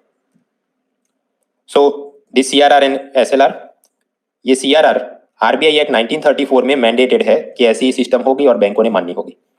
SLR it is mandated under banking regulation act 1949, उसमें लिखा ऐसा करना होगा और बैंकों ने करना है। तो यानी ये भी कानून से किया गया, ये भी कानून से किया गया। So collectively this CRR and SLR collectively they are called statutory reserve requirement या लीगल रिजर्व रिक्वायरमेंट भी बोल सकते हैं। वैधानिक रूप से इतना आरक्षित निधि आपने रखनी है। कुछ टेक्स्ट बुक में इसको वेरिएबल रिजर्व रिक्वायरमेंट भी बोलते हैं। वेरिएबल इन द सेंस जितना इसको चेंज करेंगे उस हिसाब से मनी मल्टीप्लायर और दूसरी मनी सप्लाई में चेंजेस आ सकते हैं। इसको फोर्टनाइटली बेसिस पर मेंटेन करना है, मतलब फ्राइडे को जो जवाब मिला उसके सामने 4%, 18%, 15-15 दिनों के ब्लॉक में आपने उतना पैसा रखना होता है। यहाँ पर ये जो कैश रिजर्व रेशियो है वो total demand and time liability पर काउंट होता है, जबकि एसएलआर है वो net demand and time liability पर काउंट होता है। Now what is the internal difference between this total demand and net demand, उसकी फॉर्मूला सब पढ़ सकते हैं बट वो यूपीएससी एग्जाम के लिए काम की नहीं। Even for the scope of banking exam वो बेसिक आपको जनरल अवेयरनेस पूछते हैं, so even there also it is not important, so don't waste time. And lastly moral outrage is not required. कुछ लोग बहुत आवेश में आए, ऐसा क्यों है, why not merge them together, ये दो कानून को मर्ज करके सीआरआर एसएलआर को एक चीज क्यों नहीं कर देते, statutory reserve ratio.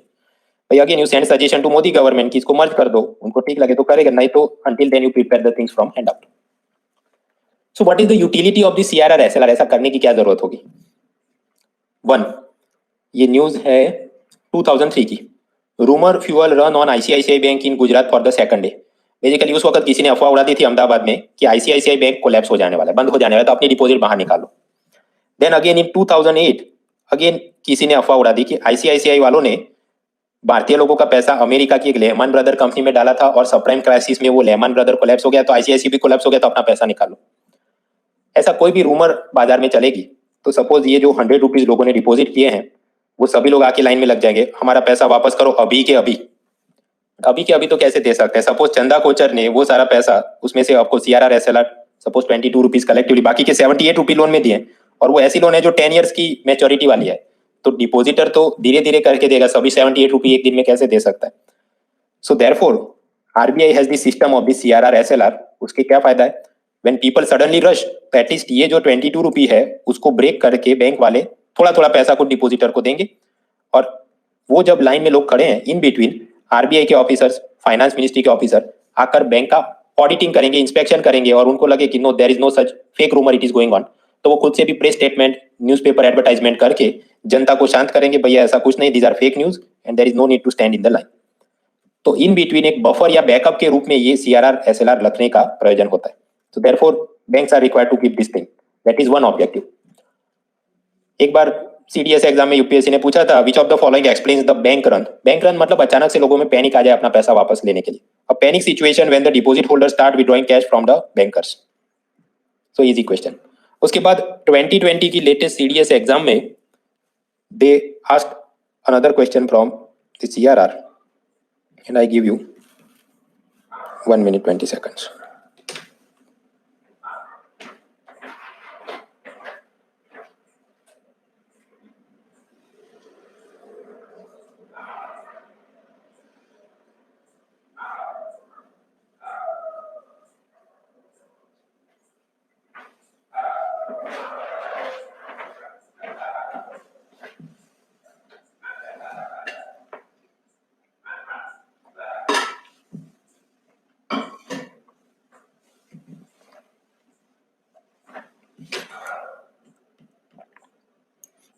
Sandeep, Vivek, Vedanshi, Nisha, Vishal, Amit, Pratima, Aryan, Sameer, Shishir, Neelam, Vageshwari, Nishant, Viral, Ashutosh, विदुषी, सचिन, मोहित, नवनीत, रुचिर, महेश, टीना, अंकित, दीपक, मयूर कुमार, ठाकुर, योगी, शुभम, शौकी सिंह, ध्रुव, अनिमेश, ये सब सही जवाब टिक कर रहे हैं। 1% ने इसको स्किप किया है।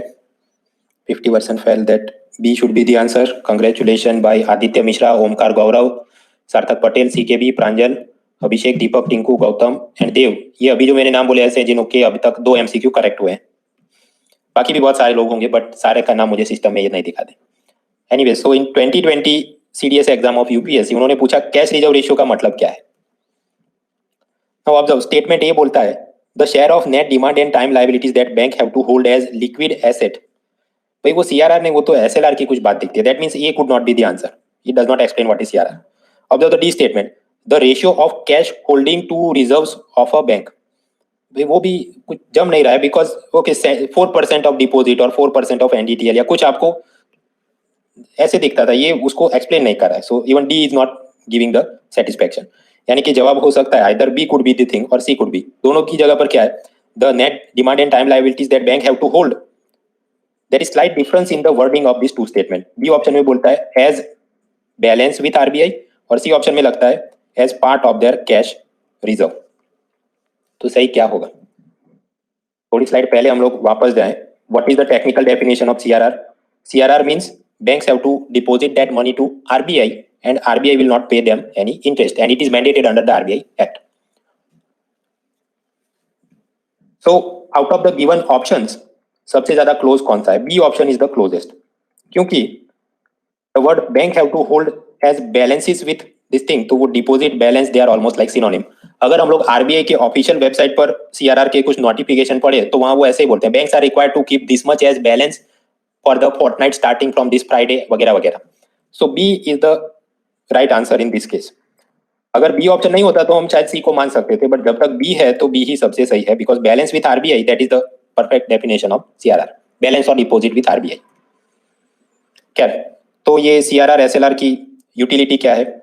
एक तो वो बैंक रन के दौरान अचानक से फेक न्यूज का मार्केट चल जाए उस वक्त डिपॉजिटर्स को मदद करने के लिए है, as a buffer protection. And secondly they can also help fighting the inflation और डिफ्लेशन। वो महंगाई से कैसे लड़ सकते हैं, that also we will learn peacefully, but better कि उससे पहले, क्योंकि कंटिन्यूअसली लंबा पढ़ना है, तो उससे पहले let us take a break for 5 minutes and then will move forward.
Alright, so let us resume.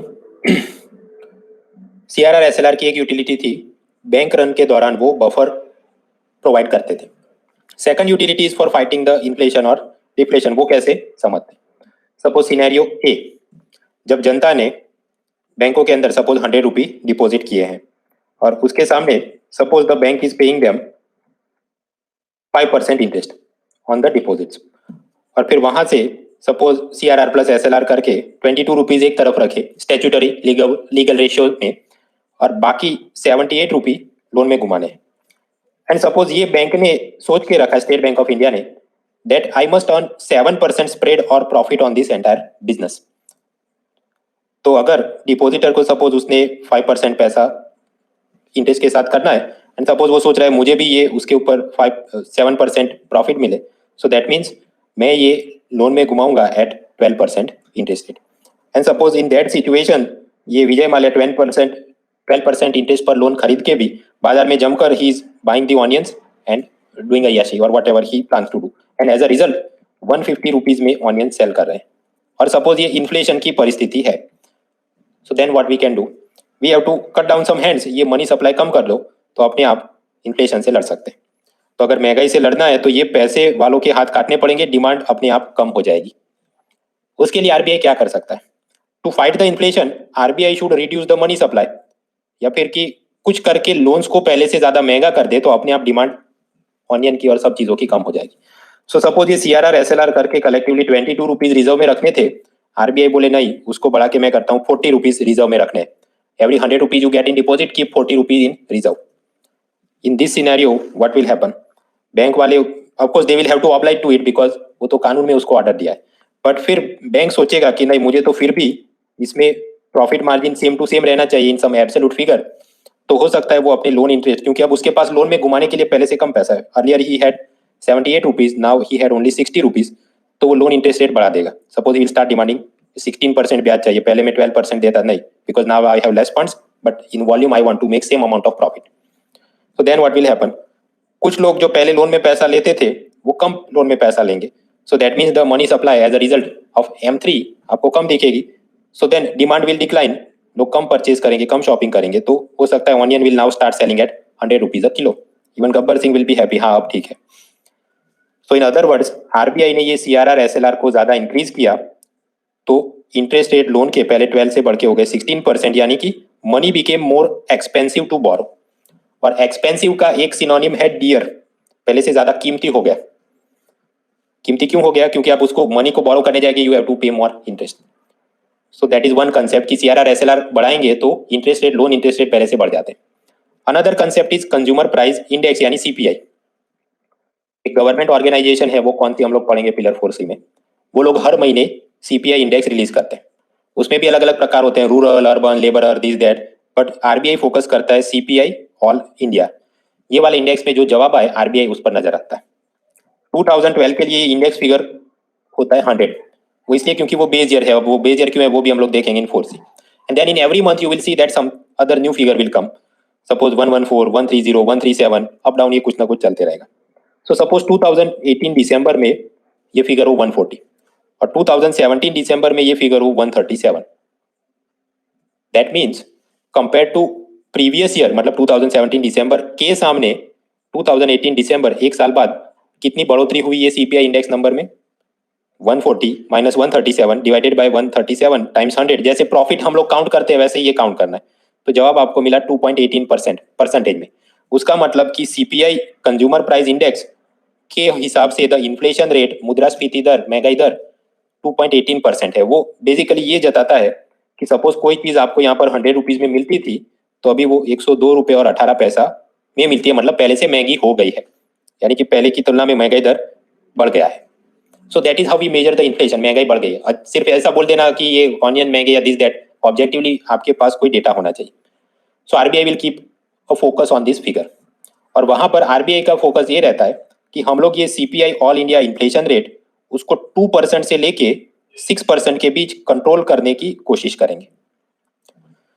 So suppose inflation rate 6% से आगे बढ़ना शुरू हो जाए, right, suppose onions are selling for 150 rupees a kilo और समथिंग, जो कि मतलब collectively it is very expensive thing, तो आरबीआई डिसीजन क्या लेगी?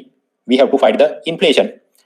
उसके लिए क्या कर सकते हैं, ये जितने लोग खरीदारी कर रहे हैं कुछ लोगों को बंद करना होगा. सो रिड्यूस द कंजम्पशन. उसके लिए makes the loan more expensive.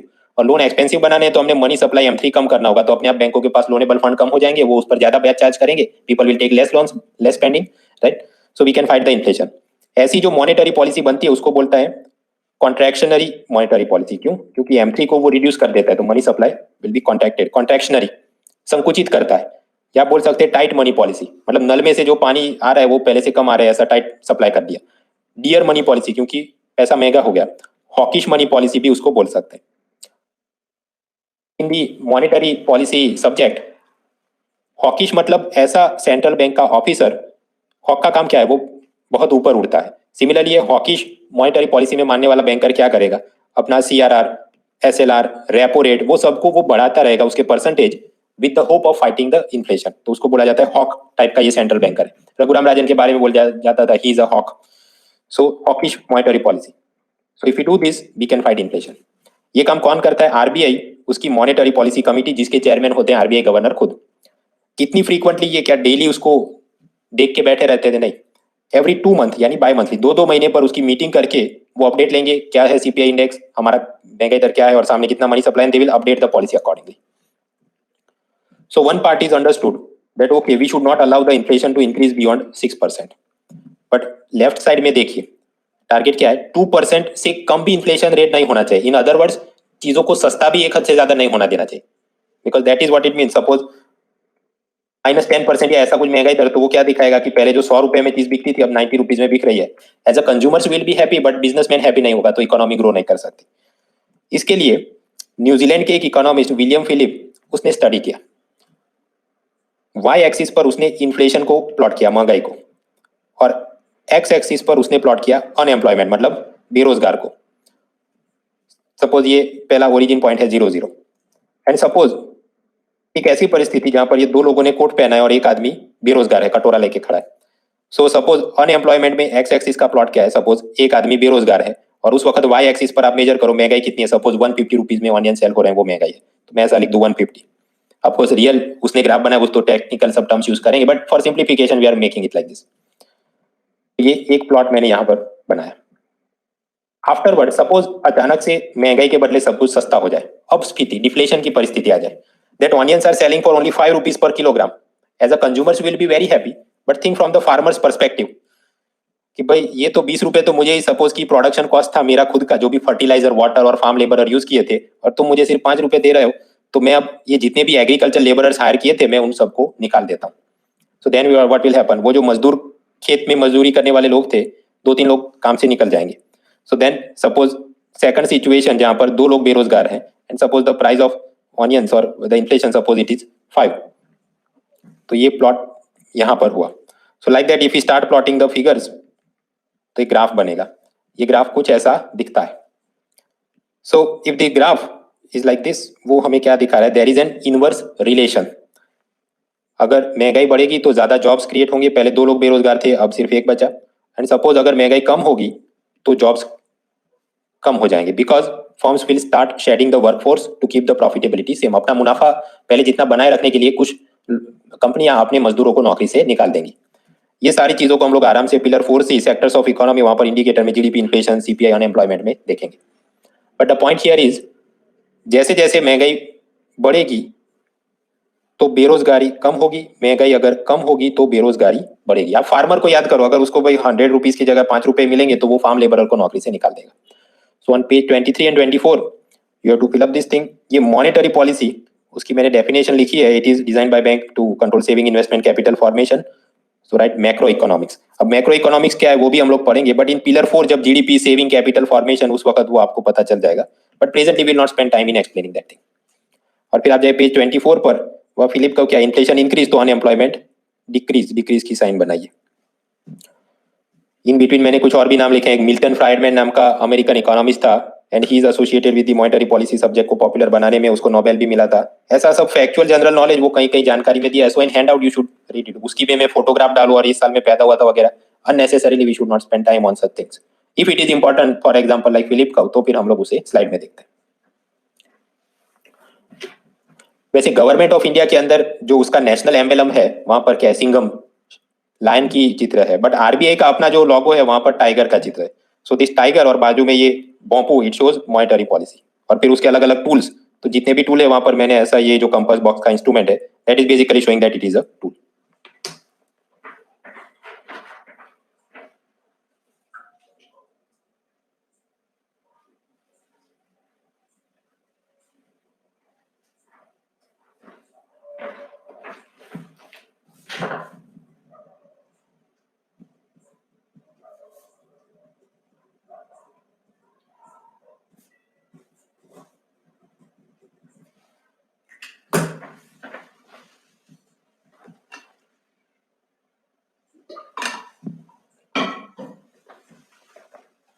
So this is done. Archana, Shivam, Soumya, Ritik, Mayank Kumar, Zishan, Harsh, Manohar and others.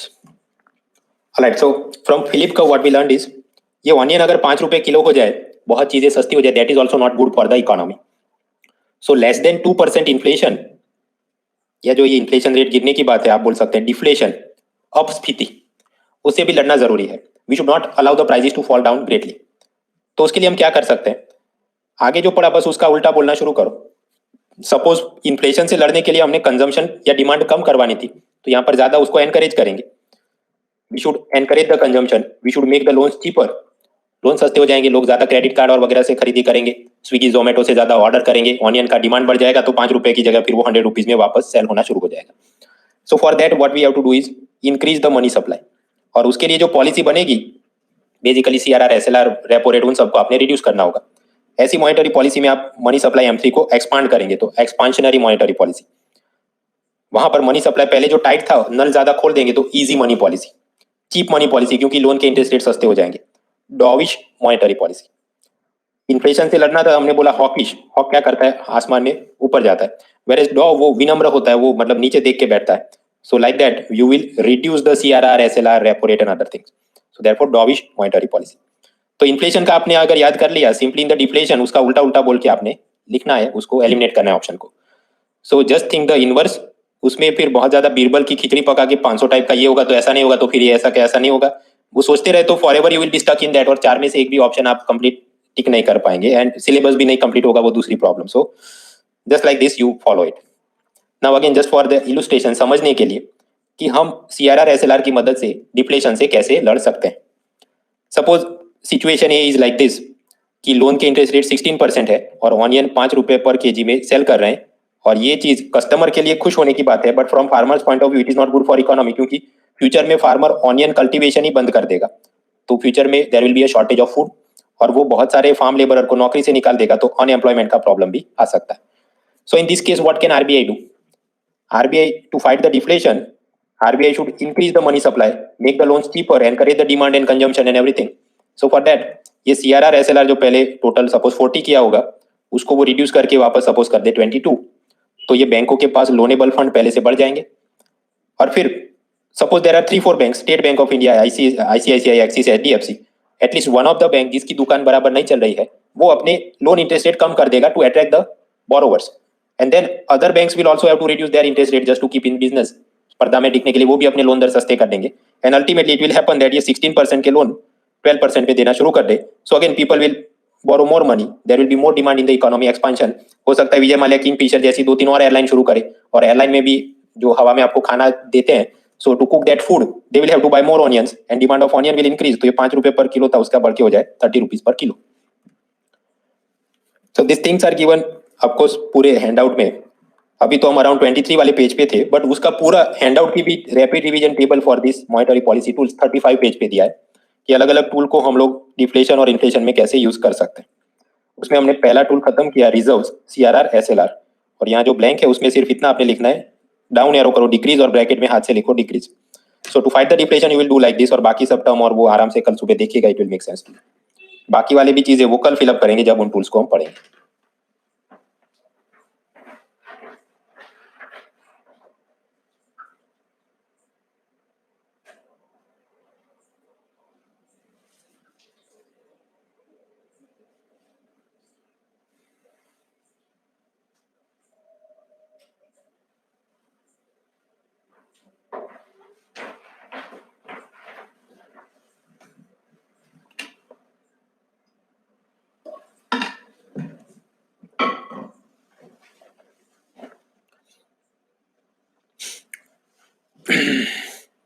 So Saurav, Abhishek, Anirban, Manohar and others, this is done. आगे भी पेज 23 पर कुछ फिलअप करना है, but well वो आगे स्लाइड में अभी आ रहा है, अभी हमारा पिक्चर खत्म नहीं हुआ है। यहाँ से 2015 प्रीलिम में एक प्रश्न पूछा गया कि अगर आरबीआई ने अपना एसएलआर 50 बेसिस पॉइंट यानी 0.50% कम किया तो उसकी इकोनॉमी पर क्या असर होगी। Again I give you options and 1 minute 20 seconds. ये ऑप्शन भी है कि अगर आपको स्किप करना है।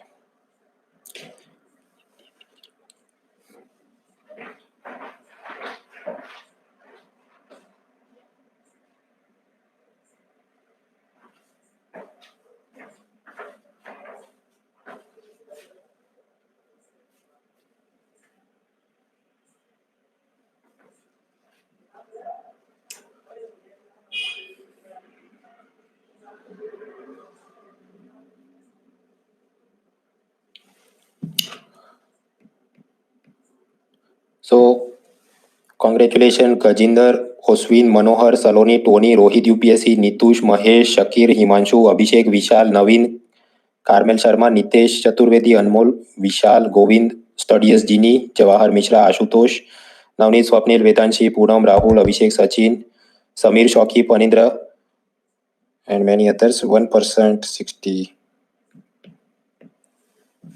सीकेबी, सार्थक, प्रांजल, ओमकार, देव, दीपक, कान्हा, अविरल, त्रिपुरारी, एनके, इन्होंने 3 में से 3 अब तक एमसीक्यू क्लियर किए हैं, सही किए हैं। हाँ, तो ये वाले में आई थिंक 1% ने डिसाइड किया कि बाकी 66 को लगा डी ऑप्शन होना चाहिए। Anyways let us check. When RBI reduces the SLR by 50 basis point या कि 0.50% तो क्या होगा। इंडिया का growth rate will increase drastically. भाई वो तो अतिशयोक्ति है, तो वो हो नहीं सकता। उसके लिए so many things are required. GDP ऐसे बस ऐसा ही करने से हो जाता तो इतने साल से क्यों हम लोग मर रहे हैं। फॉरेन इन्वेस्टर में bring more capital into our country, again अतिशयोक्ति। Many factors depend will decide that. What about the C option? It may drastically reduce the liquidity to the banking system. Liquidity मतलब तरलता। बैंकों के पास जो deposit में होगा पैसा वो सारा तरल नहीं है, because some of that is stuck with the CRR and SLR. तो अगर कम ज्यादा कुछ किया अचानक से लोनेबल फंड में they will have more cash to give as loans. भाई वो भी अचानक से बढ़ जाए या कम हो जाए, for the word drastically, that is unlikely to happen. और दूसरा कि लिक्विडिटी डिक्रीज कब होगी, अगर एसएलआर को डिक्रीज किया जाए तब, सॉरी एसएलआर का जब इंक्रीज किया जाए ओनली देन बैंकों के लोनेबल फंड पहले से कम हो जाए। So even that is not making sense. So what about the B option. तो स्लाइड पहले चलते हैं। यहाँ पर क्या किया था आरबीआई ने। सपोज एसएलआर सीआरआर पहले से उन्होंने डिक्रीज करके 40 से डिक्रीज करके 22 किया, तो ये लोन में जो पैसा चल रहा था 16% इंटरेस्ट पे वो कम होके हो गया सम 12%। बिकॉज ये जो 3-4 बैंक थे ICICI, Axis, HDFC, state bank, उनमें से at least one of the bank उसके पास वो डिसाइड करेंगे हमारे पास लोनेबल फंड तो बढ़ गए हैं तो सस्ते में लोन करते ताकि ग्राहक हमको बोरोवर्स मिल जाए। So the last statement, scheduled commercial banks may cut their lending rates. Well, that is the correct thing out of the given option. Suppose यहाँ पर भी अगर उसने बोला होता डी ऑप्शन मस्ट कट तो वो भी गलत हो जाता, बट फिर 4 ऑप्शन गलत हो जाएंगे तो वो नहीं रहे। सो मे कट देयर मतलब अपनी इच्छा शक्ति से उनको लगे तो थोड़ा कम करेंगे। Yes that may happen if SLR is reduced, तो लोन के दर सस्ते हो सकते हैं। Another question, this is from CDS 2011 and here also I give you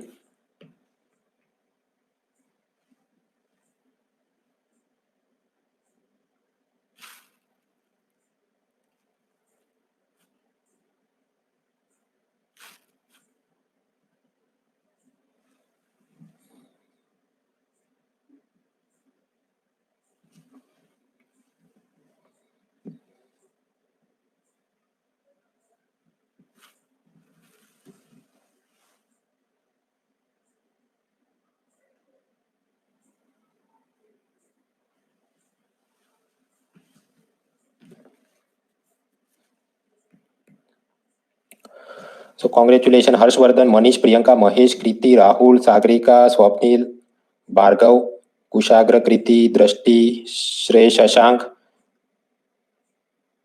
Shubhdeep, Paul, Yogi, Sharu, Tina Sharma, Harsh Goyal, Pawan, Rani and others. So CKB, Sarthak, प्रांजल, ओमकार, दीपक देव, अविरल, कान्हा, त्रिपुरारी एंड तुषार। आज के दिन में हमने 4 क्विज के क्वेश्चन देखने थे और ये लोग ऐसे हैं जिन्हों के 4 of the 4 they have ticked correctly. Anyway, so here the directive word is find correct statement about SLR. तो पहला स्टेटमेंट देखो, to meet SLR commercial bank must keep cash only cash में रखना है नहीं, गोल्ड में, गवर्नमेंट सिक्योरिटी में, even other securities approved by RBI। कल उठ के RBI बोले कि मुकेश अंबानी के शेयर बॉन्ड में भी इन्वेस्ट कर सकते हैं, so even that will be allowed. So just cash no, apart from that many other things are allowed. So that means first statement is wrong. तो अगर पहला स्टेटमेंट रॉन्ग है तो ए भी गलत हो जाएगा, बी भी गलत हो जाएगा। That means now we are at the 50-50 stage. C हो सकता है, डी हो सकता है, दोनों ही जगह पर second statement is common. Second statement क्या है? SLR is maintained by the bank with themselves. वो हमने पढ़ा नहीं, बट इट इज इंप्लाइड है कि SLR का मतलब ये नहीं कि RBI में ट्रक भर के आपने CRR की तरह डिपॉजिट करना है। No, you keep the money with yourself. आपको ठीक लगे तो कैश में, गोल्ड में, गवर्नमेंट सिक्योरिटी में रखो, बट अपने पास वो चीज को रखो। So that means second statement is common, correct. So everything boils down कि ये थर्ड स्टेटमेंट सही है कि नहीं। SLR restricts the bank's leverage in pumping more money into economy. Leverage मतलब और आगे जैसे वो होता है फलक्रम।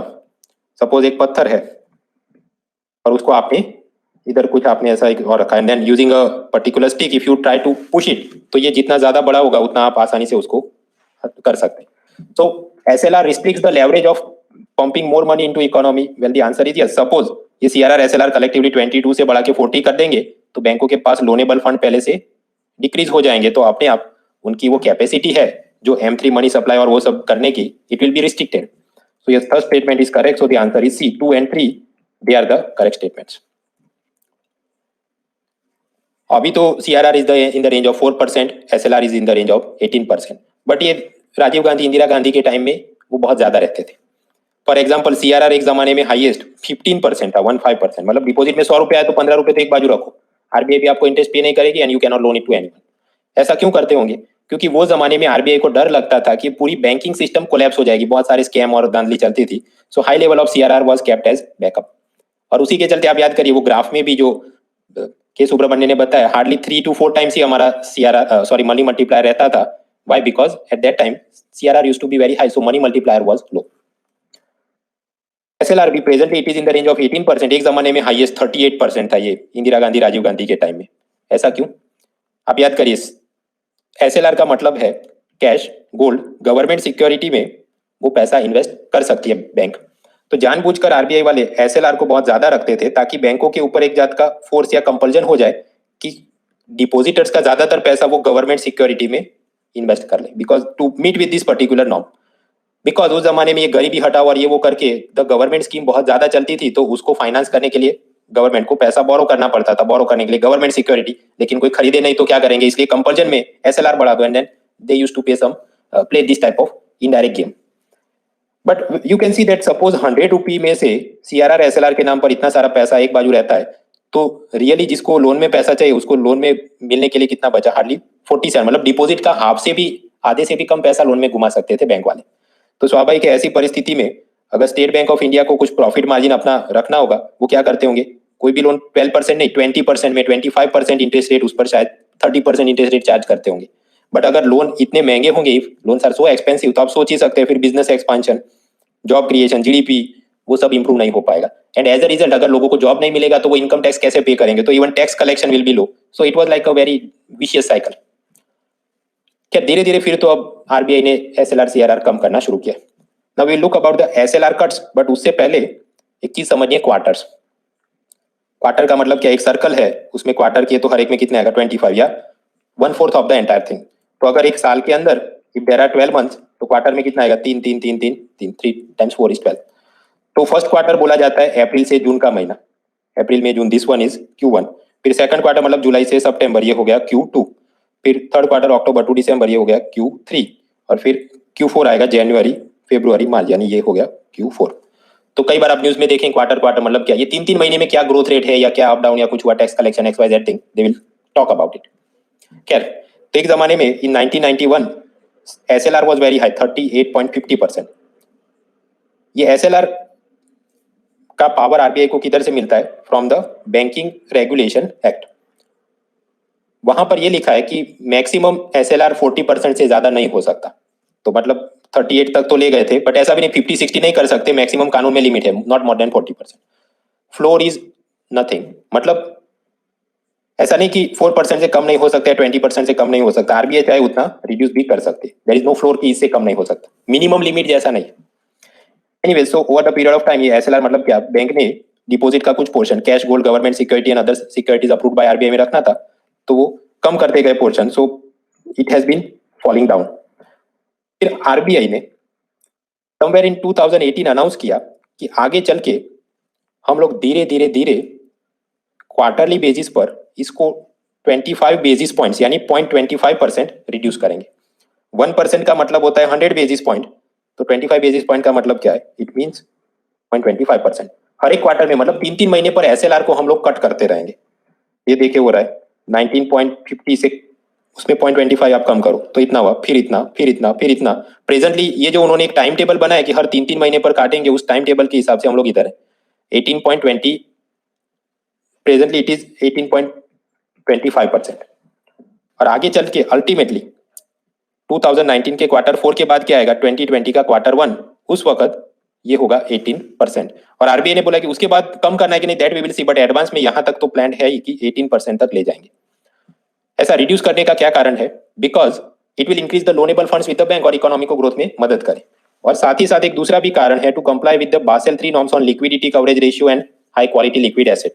बट वो मुद्दा क्या है, वो अलग से हम लोग बासेल लेक्चर जब 1B 2 में पढ़ेंगे तब आराम से देखें। But the point is gradually SLR is being cut down. So now the question, अगर एसएलआर को कट किया तो उससे मनी मल्टीप्लायर इफेक्ट पर इंक्रीज या डिक्रीज का कुछ असर होगा कि नहीं। भाई in theory money multiplier effect depends entirely on the CRR कि 1/r new money will be generated, वो सिर्फ सीआरआर को फोकस करता है। सो एसएलआर में कम ज्यादा करने से in theory you can not express it कि how it will impact the money multiplier effect. Of course in practice reality कुछ फर्क हो सकता है। फॉर एग्जाम्पल सपोज गवर्नमेंट या आरबीआई एसएलआर को इंक्रीज कर दे कि 18% नहीं अब से 28% होगा, तो उस हिसाब से सपोज बैंक वाले गोल्ड में ज्यादा इन्वेस्ट करते हैं, तो मतलब उन्होंने कहीं से गोल्ड खरीदा होगा तो वो गोल्ड डीलर के हाथ में पैसा आएगा, राइट। बट वो गोल्ड डीलर उसमें से कितना पैसा वापस डिपॉजिट में डालता है और वो डिपॉजिट का कितना जिगजैग होता है, इट डिपेंड्स, मल्टीप्लायर इफेक्ट उस हिसाब से कम ज्यादा हो सकता है।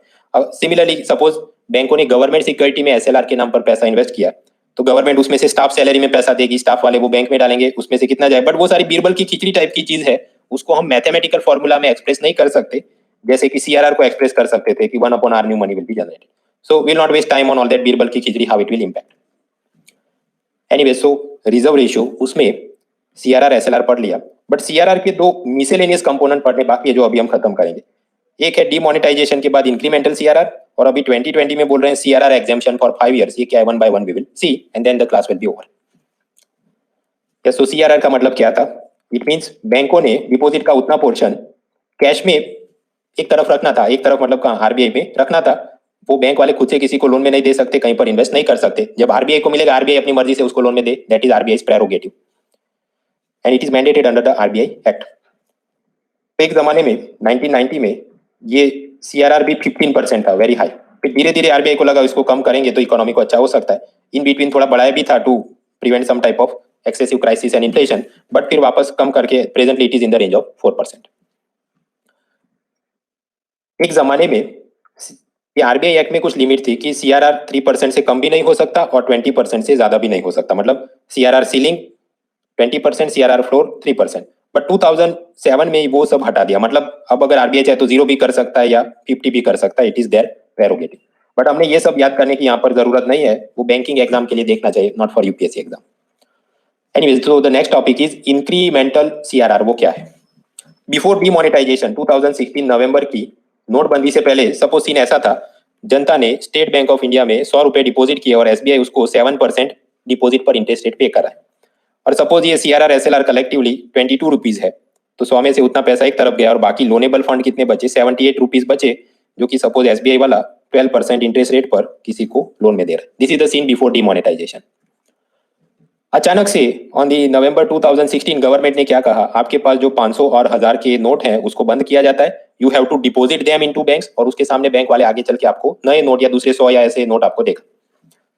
सो मनी आपका जो ईमानदारी से कमाया है वो डिस्ट्रॉय नहीं किया, you simply have to deposit और उसके सामने आपको नए करेंसी नोट मिलेंगे। But there was a compulsion, pocket में नहीं रख सकते, बैंक में वापस करना था। सो सपोज पहले नोटों का सिर्फ एक ही pile of cash was there in the bank vault, अचानक से सब पब्लिक अपने 500